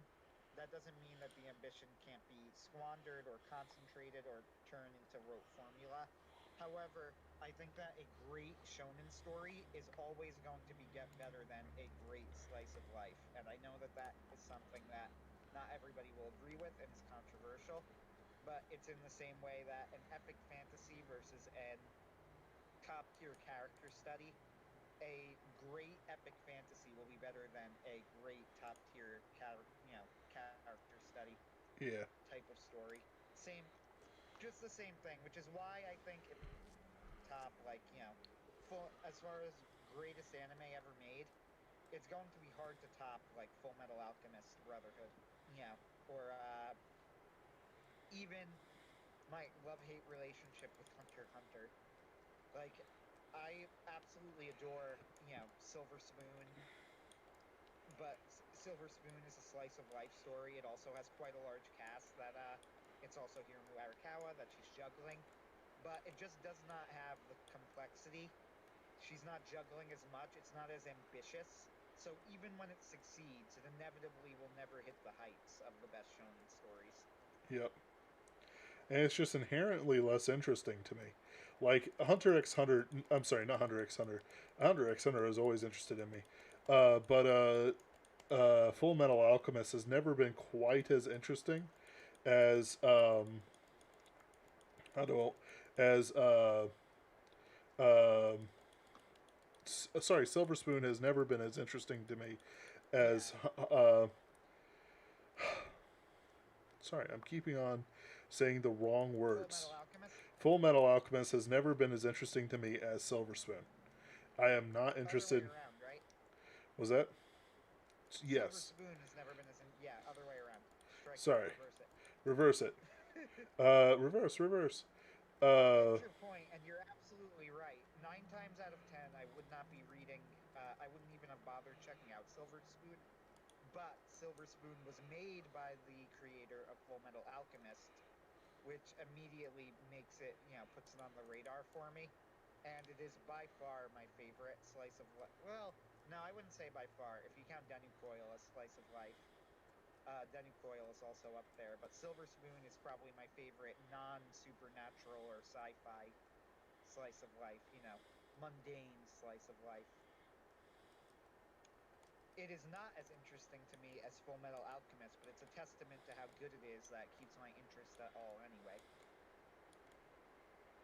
that's fair. Yeah. All right. It's just sort of thinking about styles and stuff like that. There are things that are inherently less marketable to as many people as possible as some things, because even though Silver Spoon is an interesting sort of like slice of life for what a slice of life is, it's not the same as interesting for somebody like me who doesn't actually care. I already do a lot of slice of life stuff.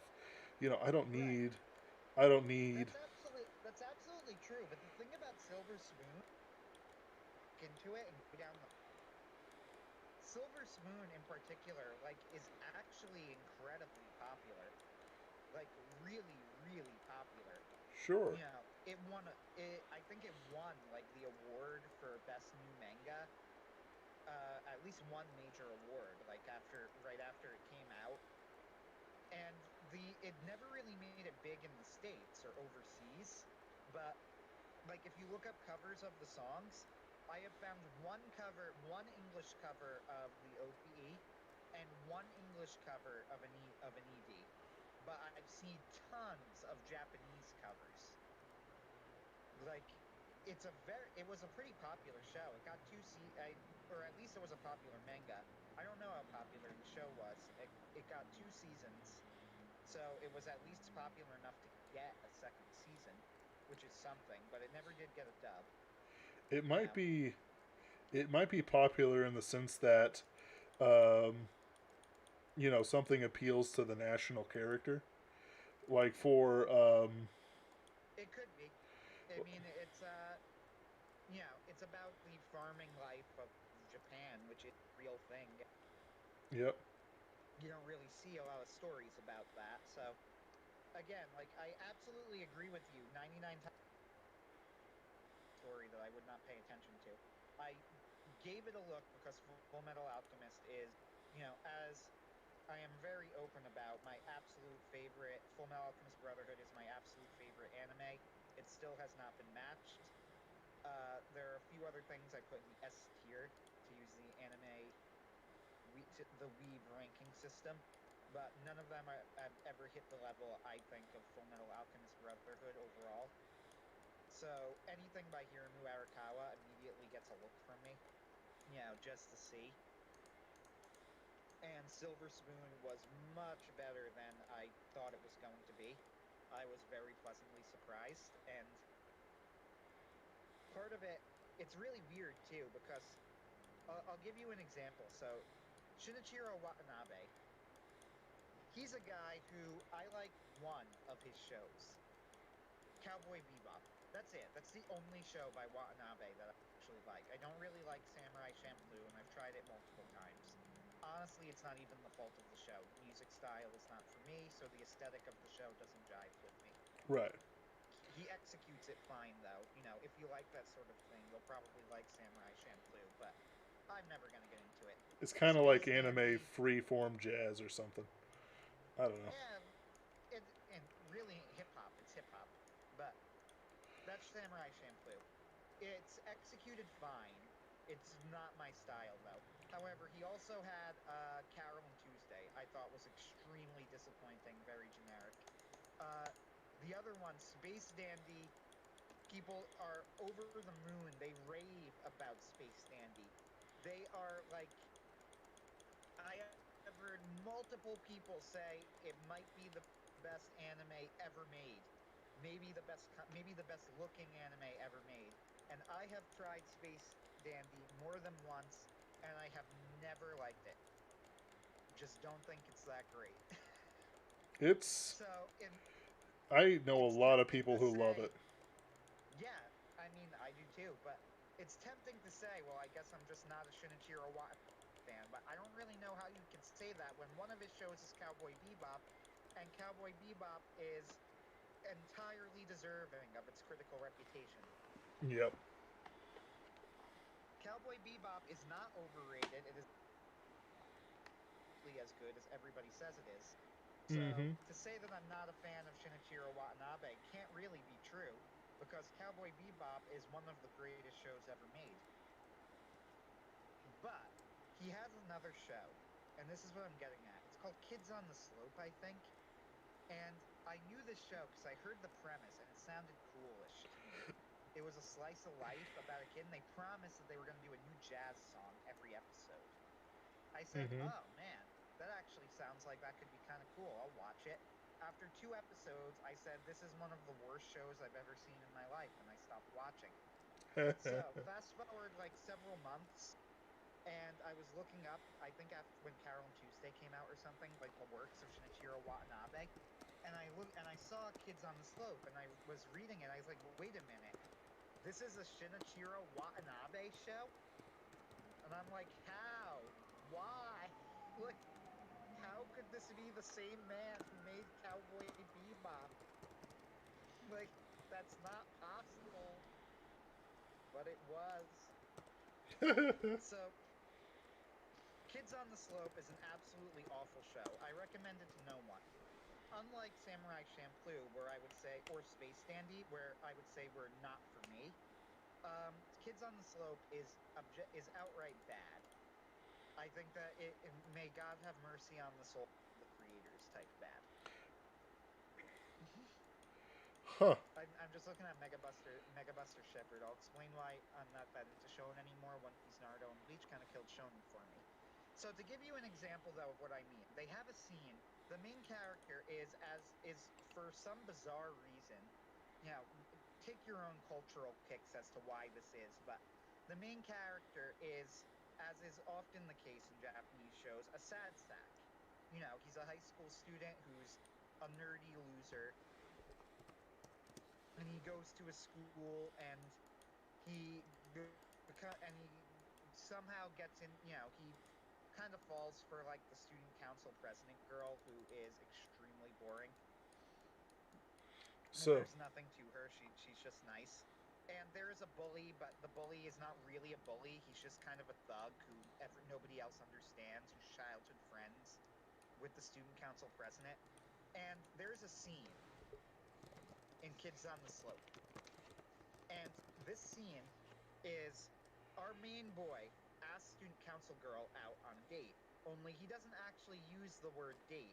So you could probably guess where this is going, because this joke made me die a little bit inside and question my life, because it was so bad. Uh, they go on the quote-unquote date, but she brings with her the bully who was her childhood, or the thug, I guess, not really bully, the thug who was her childhood friend, onto the date with them. Because, of course, she didn't realize that he was asking her on a date that was supposed to be exclusive. And that is what made me drop the show. That joke was so bad that it made me die a little bit inside. But this is the weird thing. The exact same joke, literally like everything about it is the same, also happens in Silver Spoon. Except in Silver Spoon, it was funny, and I laughed at it, and I enjoyed the episode. So I was thinking to myself, but why? What's the difference? And there are a few things. The first is that the joke in Silver Spoon happened like, I want to say like 3 or 4 episodes in. The characters were pretty well established at that point. This joke in Kids on the Slope happened in episode 2. You barely knew the characters. Mikage, who was the girl who our main boy Hachiken in Silver Spoon, and by the way, notice I'm not calling them protagonist Kun and love interest Kun. They are defined enough characters that they have earned the right to be called by their names. So, Hachiken is our main boy, and Mikage is the love interest, who, by the way, very hard. There's a scene in the manga where she's like waiting on the results of her college exams, and I was remembering my final class in college for my bachelor's degree and waiting to hear what my grade was on an essay to see if I would actually pass that semester. So I very much empathize with Mikage. So she's a personal favorite character already. So I'm already inclined to like her, because I empathize with her. But Mikage is an established character at this point. She is a nice person, and she is, you know, and she's kind to everybody, but she is airheaded, and she is sort of oblivious to people who are to romance and people who are interested in her in that way. The thing is, though, that unlike bad shows like Kids on the Slope, this is a consistent character trait. Mikage is not somebody who is only oblivious to things like romance and other social cues. This is something that she always is. She's implied to be like obsessed with horses, to the point where it sort of drives other things out of her head, and she's really into horses, and she doesn't really notice other people, and it sort of has her head in the clouds. So it's not a character trait that they tacked onto her just to make this joke, which is absolutely what happened in Kids on the Slope. In Kids on the Slope, the reason that she did not realize he was asking her on a date is because she needed to not realize that for the joke to work. It did not make sense with the character. It did not make sense with the situation. She would have needed to be retarded to not realize that she was not asking her on a date. You could say the same thing about Silver Spoon, except that Mikage is a defined character at that point, and I already understood that this was something that she could do. Here's the other thing. So the main character of Kids on the Slope is a sad sack and a loser, and it made me cringe internally when the other guy shows when the childhood friend shows up on the date. In Silver Spoon, Hachiken is not a sad sack and not a and he's kind of a loser-ish, but he gets along with other people and he's social and seems to be at least somewhat well and is somewhat well liked and adjusted. So when childhood friend shows up on the date, Hachiken has a moment where he's kind of annoyed about it and sort of pissed about it, and then he gets over it and he actually gets into what they're doing, and he is actually friends with the other boy who is there, Kamuba, and they actually have a relationship with, like, not a romantic relationship, just a relationship with each other. So just all of these other little things that make it better. Now you could say that, oh well, the childhood friend from Kids on the Slope does have a relationship with the main character, Sad Sack Boy from Kids on the Slope, and you would be right about that. But in this case, like, he's such a sad sack that his immediate thing is like he's genuinely upset that this other guy is there, and he just looks like an absolute loser whose everything he does fails, and he looks like a pussy all the time, and this is sort of his character. So, Whereas Hachiken is just kind of like, he's disappointed for a moment, but then he gets over it because this is what's going on. So there are various things going on here. Basically, what I'm saying is the writing in Silver Spoon was much, much better and could hold this joke a lot better because it actually made sense with the characters as established. It didn't happen for the sake of the joke. yeah, I dig it. Does that make sense to you? It does. I do want to point out here that I was looking up Kids on the Slope.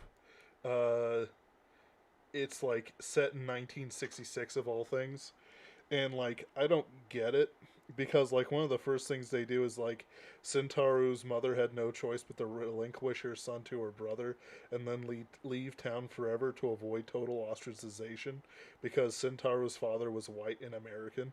When so this is pretty weird for most people, but all right, I'm just gonna ban this guy. Who put him in timeout? So, I'm Anyway, just looking at it. It says the anime adaptation was widely acclaimed, praise given to its direction, narrative, and music. So, this is a straight up lie, and you should all avoid this show. yep. Uh, so It's quite bad. yeah. But like, here's the thing about it. That doesn't happen. Like the second that there was peace, and like give it about 10 years or so, the Japanese were back to loving Americans. Like it was one of those things as like with Vietnam and a few other places where we have had like uh yeah yeah like so I don't really care to eat that people that much, but yeah, he was getting obnoxious. So um if you come in being obnoxious, I am gonna eat you. I'm not interested in that BS. We'll see how he is after a 5 minute ban. So like I don't know how long this took, but culturally, Japan is all about having like the best things that you can, and they are genetic supremacists. Except they have a fondness for Americans and others, whites, just for the simple fact is that we're tall. Like it's almost entirely based around height, as well as a few other things. Pale skin, like there are standards of beauty that they have: pale skin, height, strength, certain energies, that sort of thing, that just come out, and it's like they like it. Uh, I don't believe for a second that unless they set it up that this was some sort of like World War II household that never stopped fighting the war in their hearts, that they would be like, You mean you married an American who's richer than this? You know, like the only Asians I know of that explicitly do not like Americans are Thai, and they love Americans, except the Thai view themselves as literal gods. Uh, and it is weird when somebody told me that, and like we talked about it for a bit, and it makes perfect sense. Like they view themselves as the be all end all of humanity, um, and it's like it's weird behavior. They have weird behaviors even among Asians, because they're it's weird. It's just a weird behavior. Asian cultures are absolutely fascinating when you study them. So with this, I do not believe for a second they're like, oh, maybe if it was out of wedlock, it works out. But like the way things are presented, So I'm reading these plot points on TV it's just tropes, the and thing it's like, about ugh. Kids on the Slope is that in theory it should be some.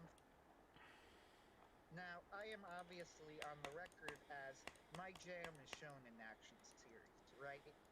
Right. Yeah, I'm open about this. However, Kids on the Slope does have a lot of things I like.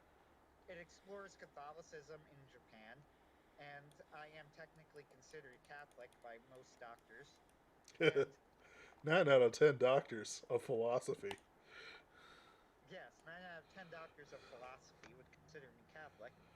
And so I was actually like, when I heard the The remaining one says that he's not Catholic enough. yeah, the remaining doctor says I need to be more Catholic.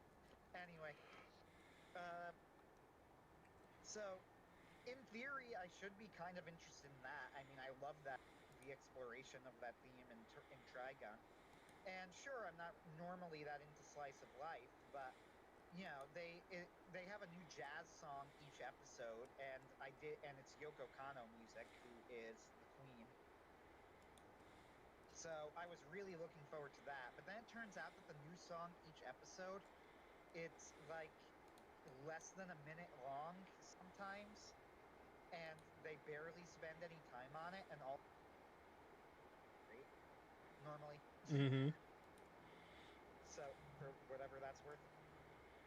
Yeah. So like I was looking when I heard like the premise, I said, "Oh, but sure it's a slow slice of life, but it explores Catholicism in Japan and jazz music, and those are two themes that I'm pretty, that I could dig and I'd be kind of interested in." And it turns out that no, it sucked. It was garbage. Like I cannot emphasize enough that In this was a bad 2012, show. Hmm.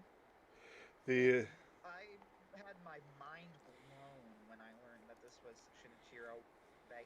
in Studio I Mappa checked it too. out on the premise. Yeah, I checked it out based on its premise because, like, for the reasons that I just mentioned, it sounded like something I might be into, and I turned it away.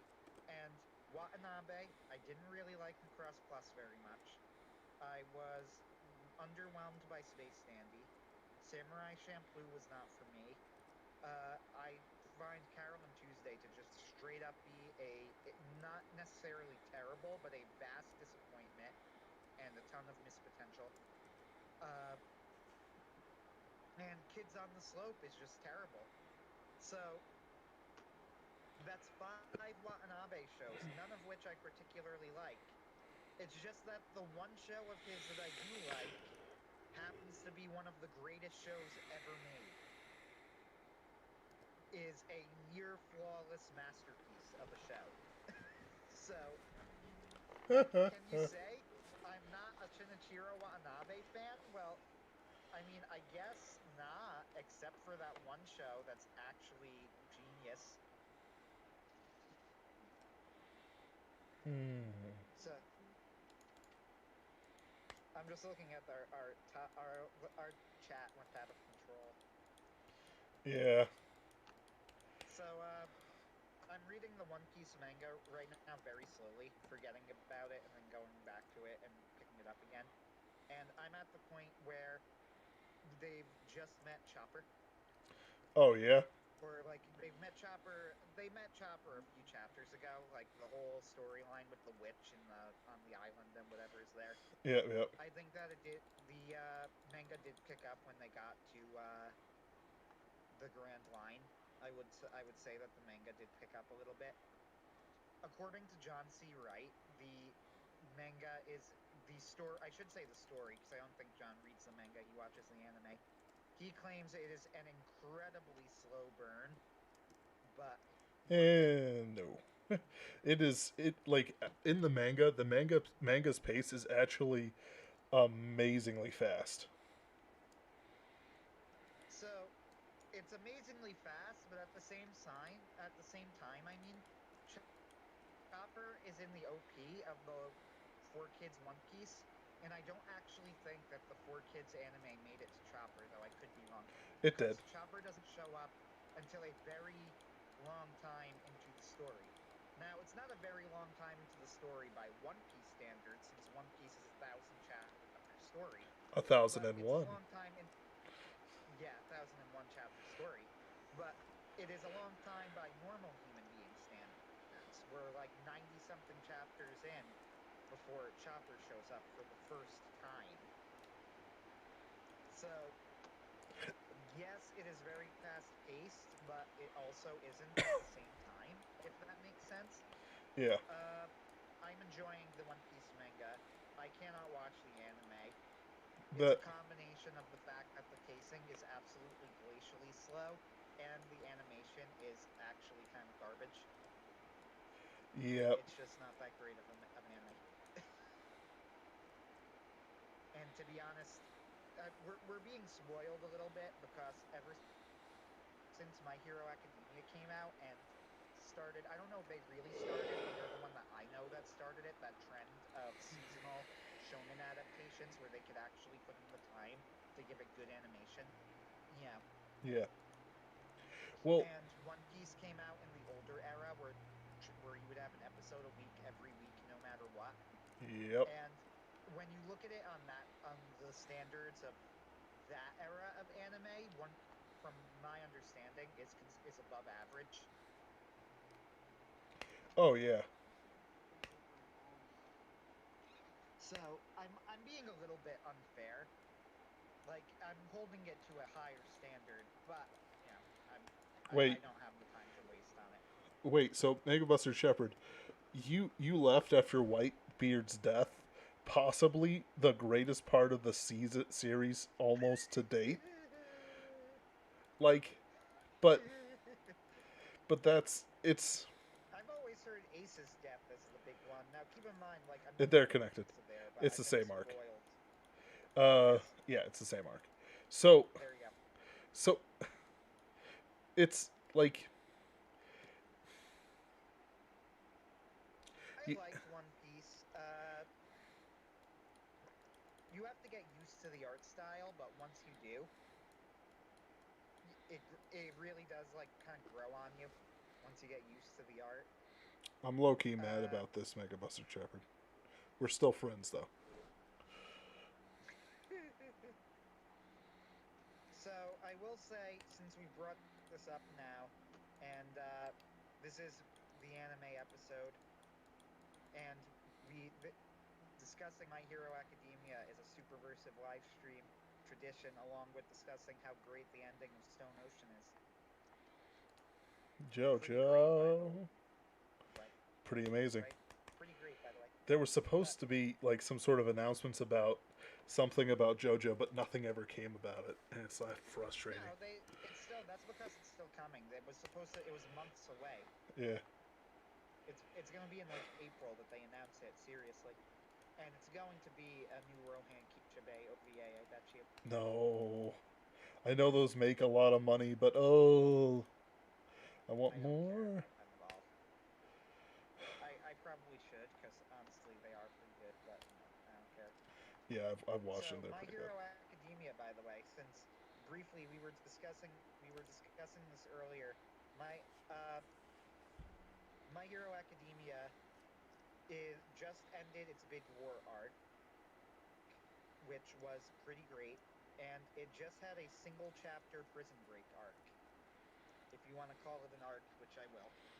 I mean, it's It's the beginning of an just arc. mini arc. Yeah. Yeah. So it looks like it's going to be like a Prison Break mini arc. It's probably going to be like 2 or 3 chapters. Mm-hmm. And which is also, this last chapter was the first chapter of the Prison Break, also pretty great. I expect Shigaraki is going to have to kill All for One soon. Yep. Because honestly, I don't see how they could leave him alive. The thing about Horikoshi, though, is Horikoshi likes to leave these little things dangling for a long time. So it might not be anytime soon. But I think it has to happen Yeah. for Shigaraki to grow into the real villain. And then you could still have All for One around by having him kind of stick in the back of Shigaraki's mind as a voice in his head. Yeah.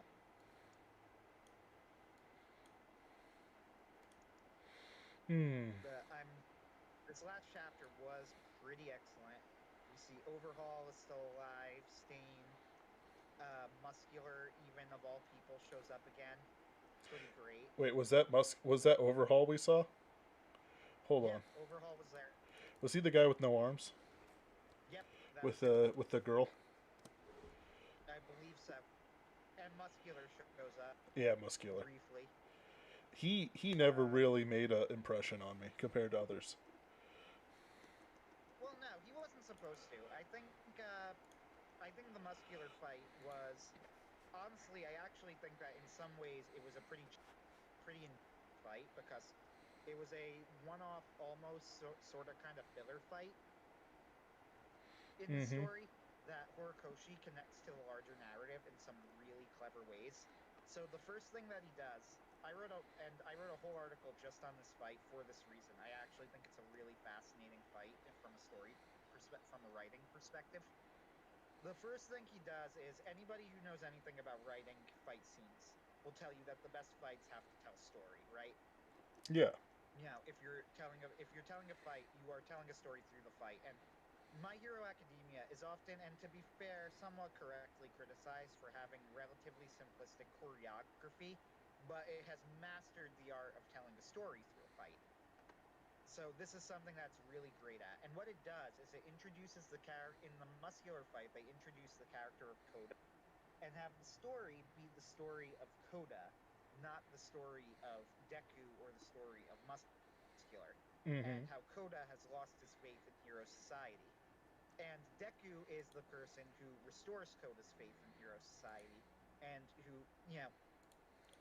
brings him back. But what makes the fight next level brilliant is there is actually another character arc going there. There's a character arc going on with Deku, and we only learn this way later in the manga, during the Bakugo versus Deku battle. Mm-hmm. In the Bakugo versus Deku fight, Deku mentions that when he gets into extremely stressful situations and he has to win, then he starts sound then he does that he doesn't like to admit it, but the image of victory in his head is Bakugo. So he starts to sound like Bakugo. And if you pay attention in the Muscular fight, he yells, I think he yells, "As if I'd let you beat me," Mm-hmm. or "As if I'd let that happen." And in the Muscular fight, Bakugo yells to Deku, "As if I'd let you beat me." So Deku says something that is very similar to what Bakugo says to Deku in their one-on-one battle. And Deku intentionally mentions, you see in the anime especially, I don't remember if this flashback occurred in the manga, but in the anime they actually flash back to the Muscular fight, as Deku says that the image of victory that he sees in his head during moments where he has to win is of Bakugo. So there is actually Mm-hmm. like a subtle story arc going on there, where he Deku is acknowledging the importance of Bakugo in his own philosophy of being a hero. So the Muscular fight gains greater significance in that way. So I think that the Muscular fight is not about the character of Muscular, but about the stories of Deku, Bakugo, and Koda. Koda provides a story that makes it immediately invested in the fight, Mm-hmm. and Bakugo and the connections to Bakugo give it a larger influence. So that's my defense of that fight and of the writing generally of the series.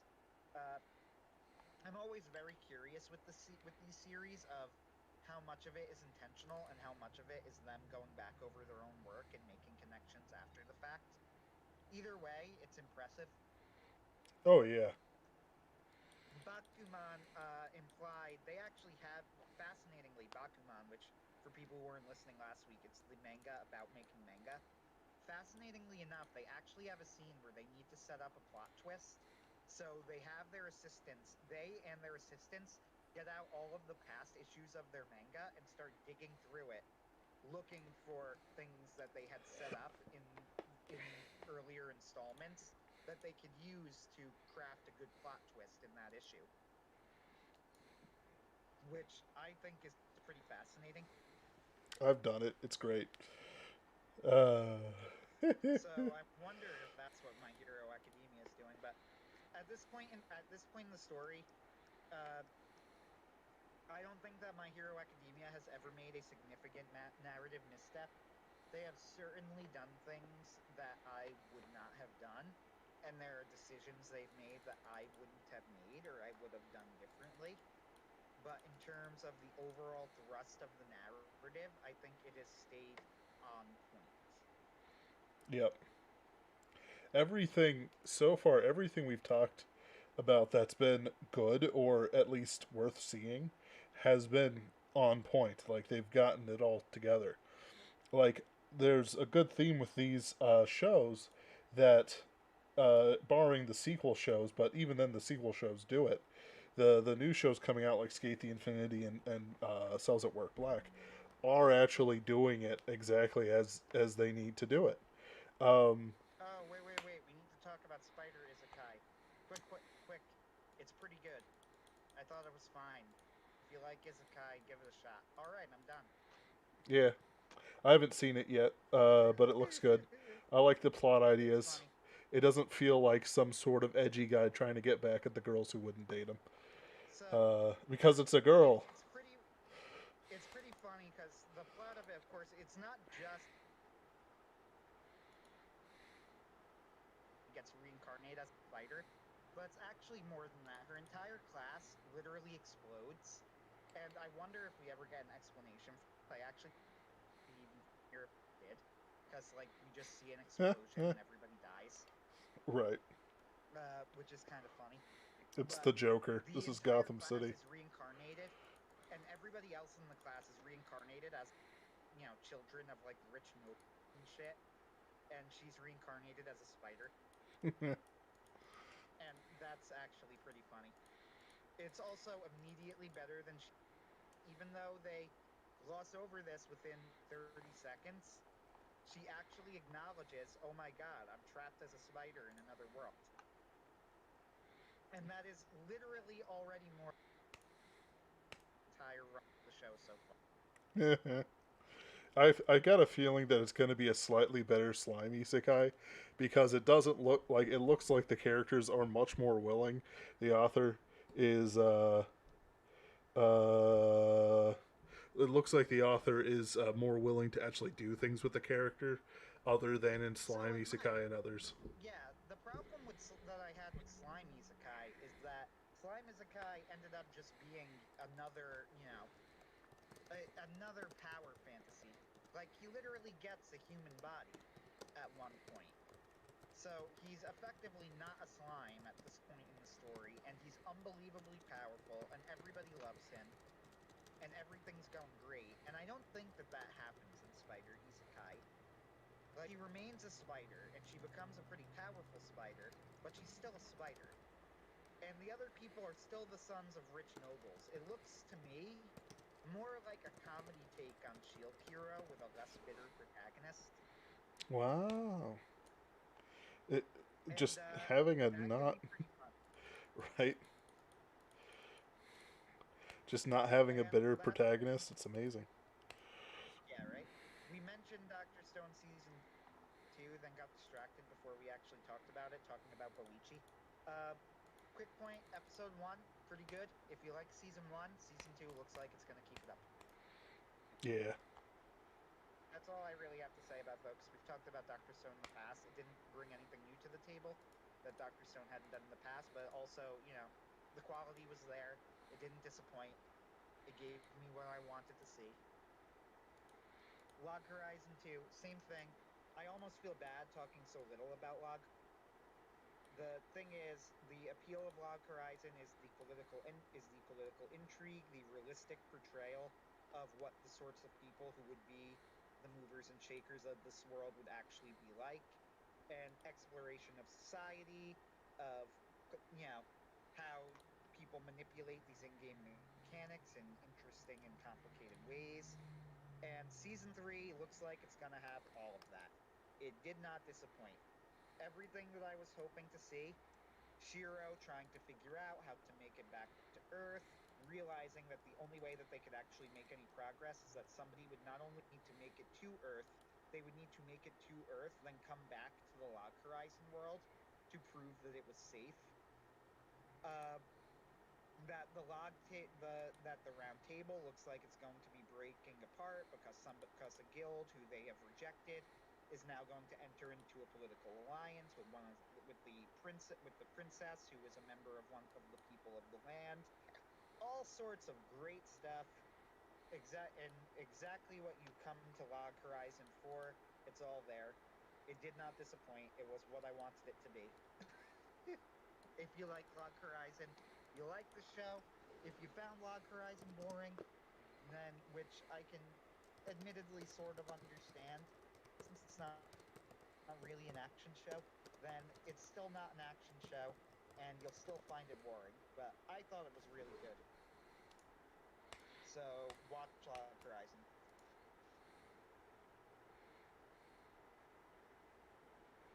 Hmm. Nate Uh. says, anybody else barely able to hear? The answer is, you're probably right, because I don't have my headset. It disappeared. If you are barely able to hear, that is because I don't have a microphone. Sorry about that. Hmm. Anything you have to say, Ben? I don't know enough information about the total history involving Michael Moorcock and others with their writing and stuff like that. But I do know that there was a progression of them leaving the pulps with Campbell and then them rebelling against Campbell. Even though Asimov, Heinlein, and others did publish pulp art, they were not their their primary goal isn't wasn't pulp writing. Like it's like how Picasso was actually one of the best artists from a technical sense that ever lived. But he didn't use his Oh powers for yeah, good. Picasso and James Joyce was actually an amazing writer. He was a brilliant poet. Yep, yep. Anyway, I can't remember the name of the poem, but he has brilliant poetry, James Joyce. of course, he was a master wordsmith. And So for that matter, on a lesser level, Alan Moore, really yeah, best superhero story made. and then he turned himself into a Satanist wizard. I don't know if he's a Yes. Satanist, but he's certainly not Christian. So I guess what we're saying is most of this season is good or Don't do watchable. drugs, kids. Also, don't do drugs. Um, and Beastars, Log Horizon, Stone Wars, Promise Neverland, Cells at Work, both normal and black. I'm a spider, so what? Uh, did I say Log Horizon already? Yeah, did you say Skate Yes. Infinity yet? No, I was going to save that for last. And of course, Skate Infinity are all certainly worth watching and worth your time. Thank you for joining with us as always, guys, and I hope you have a wonderful evening.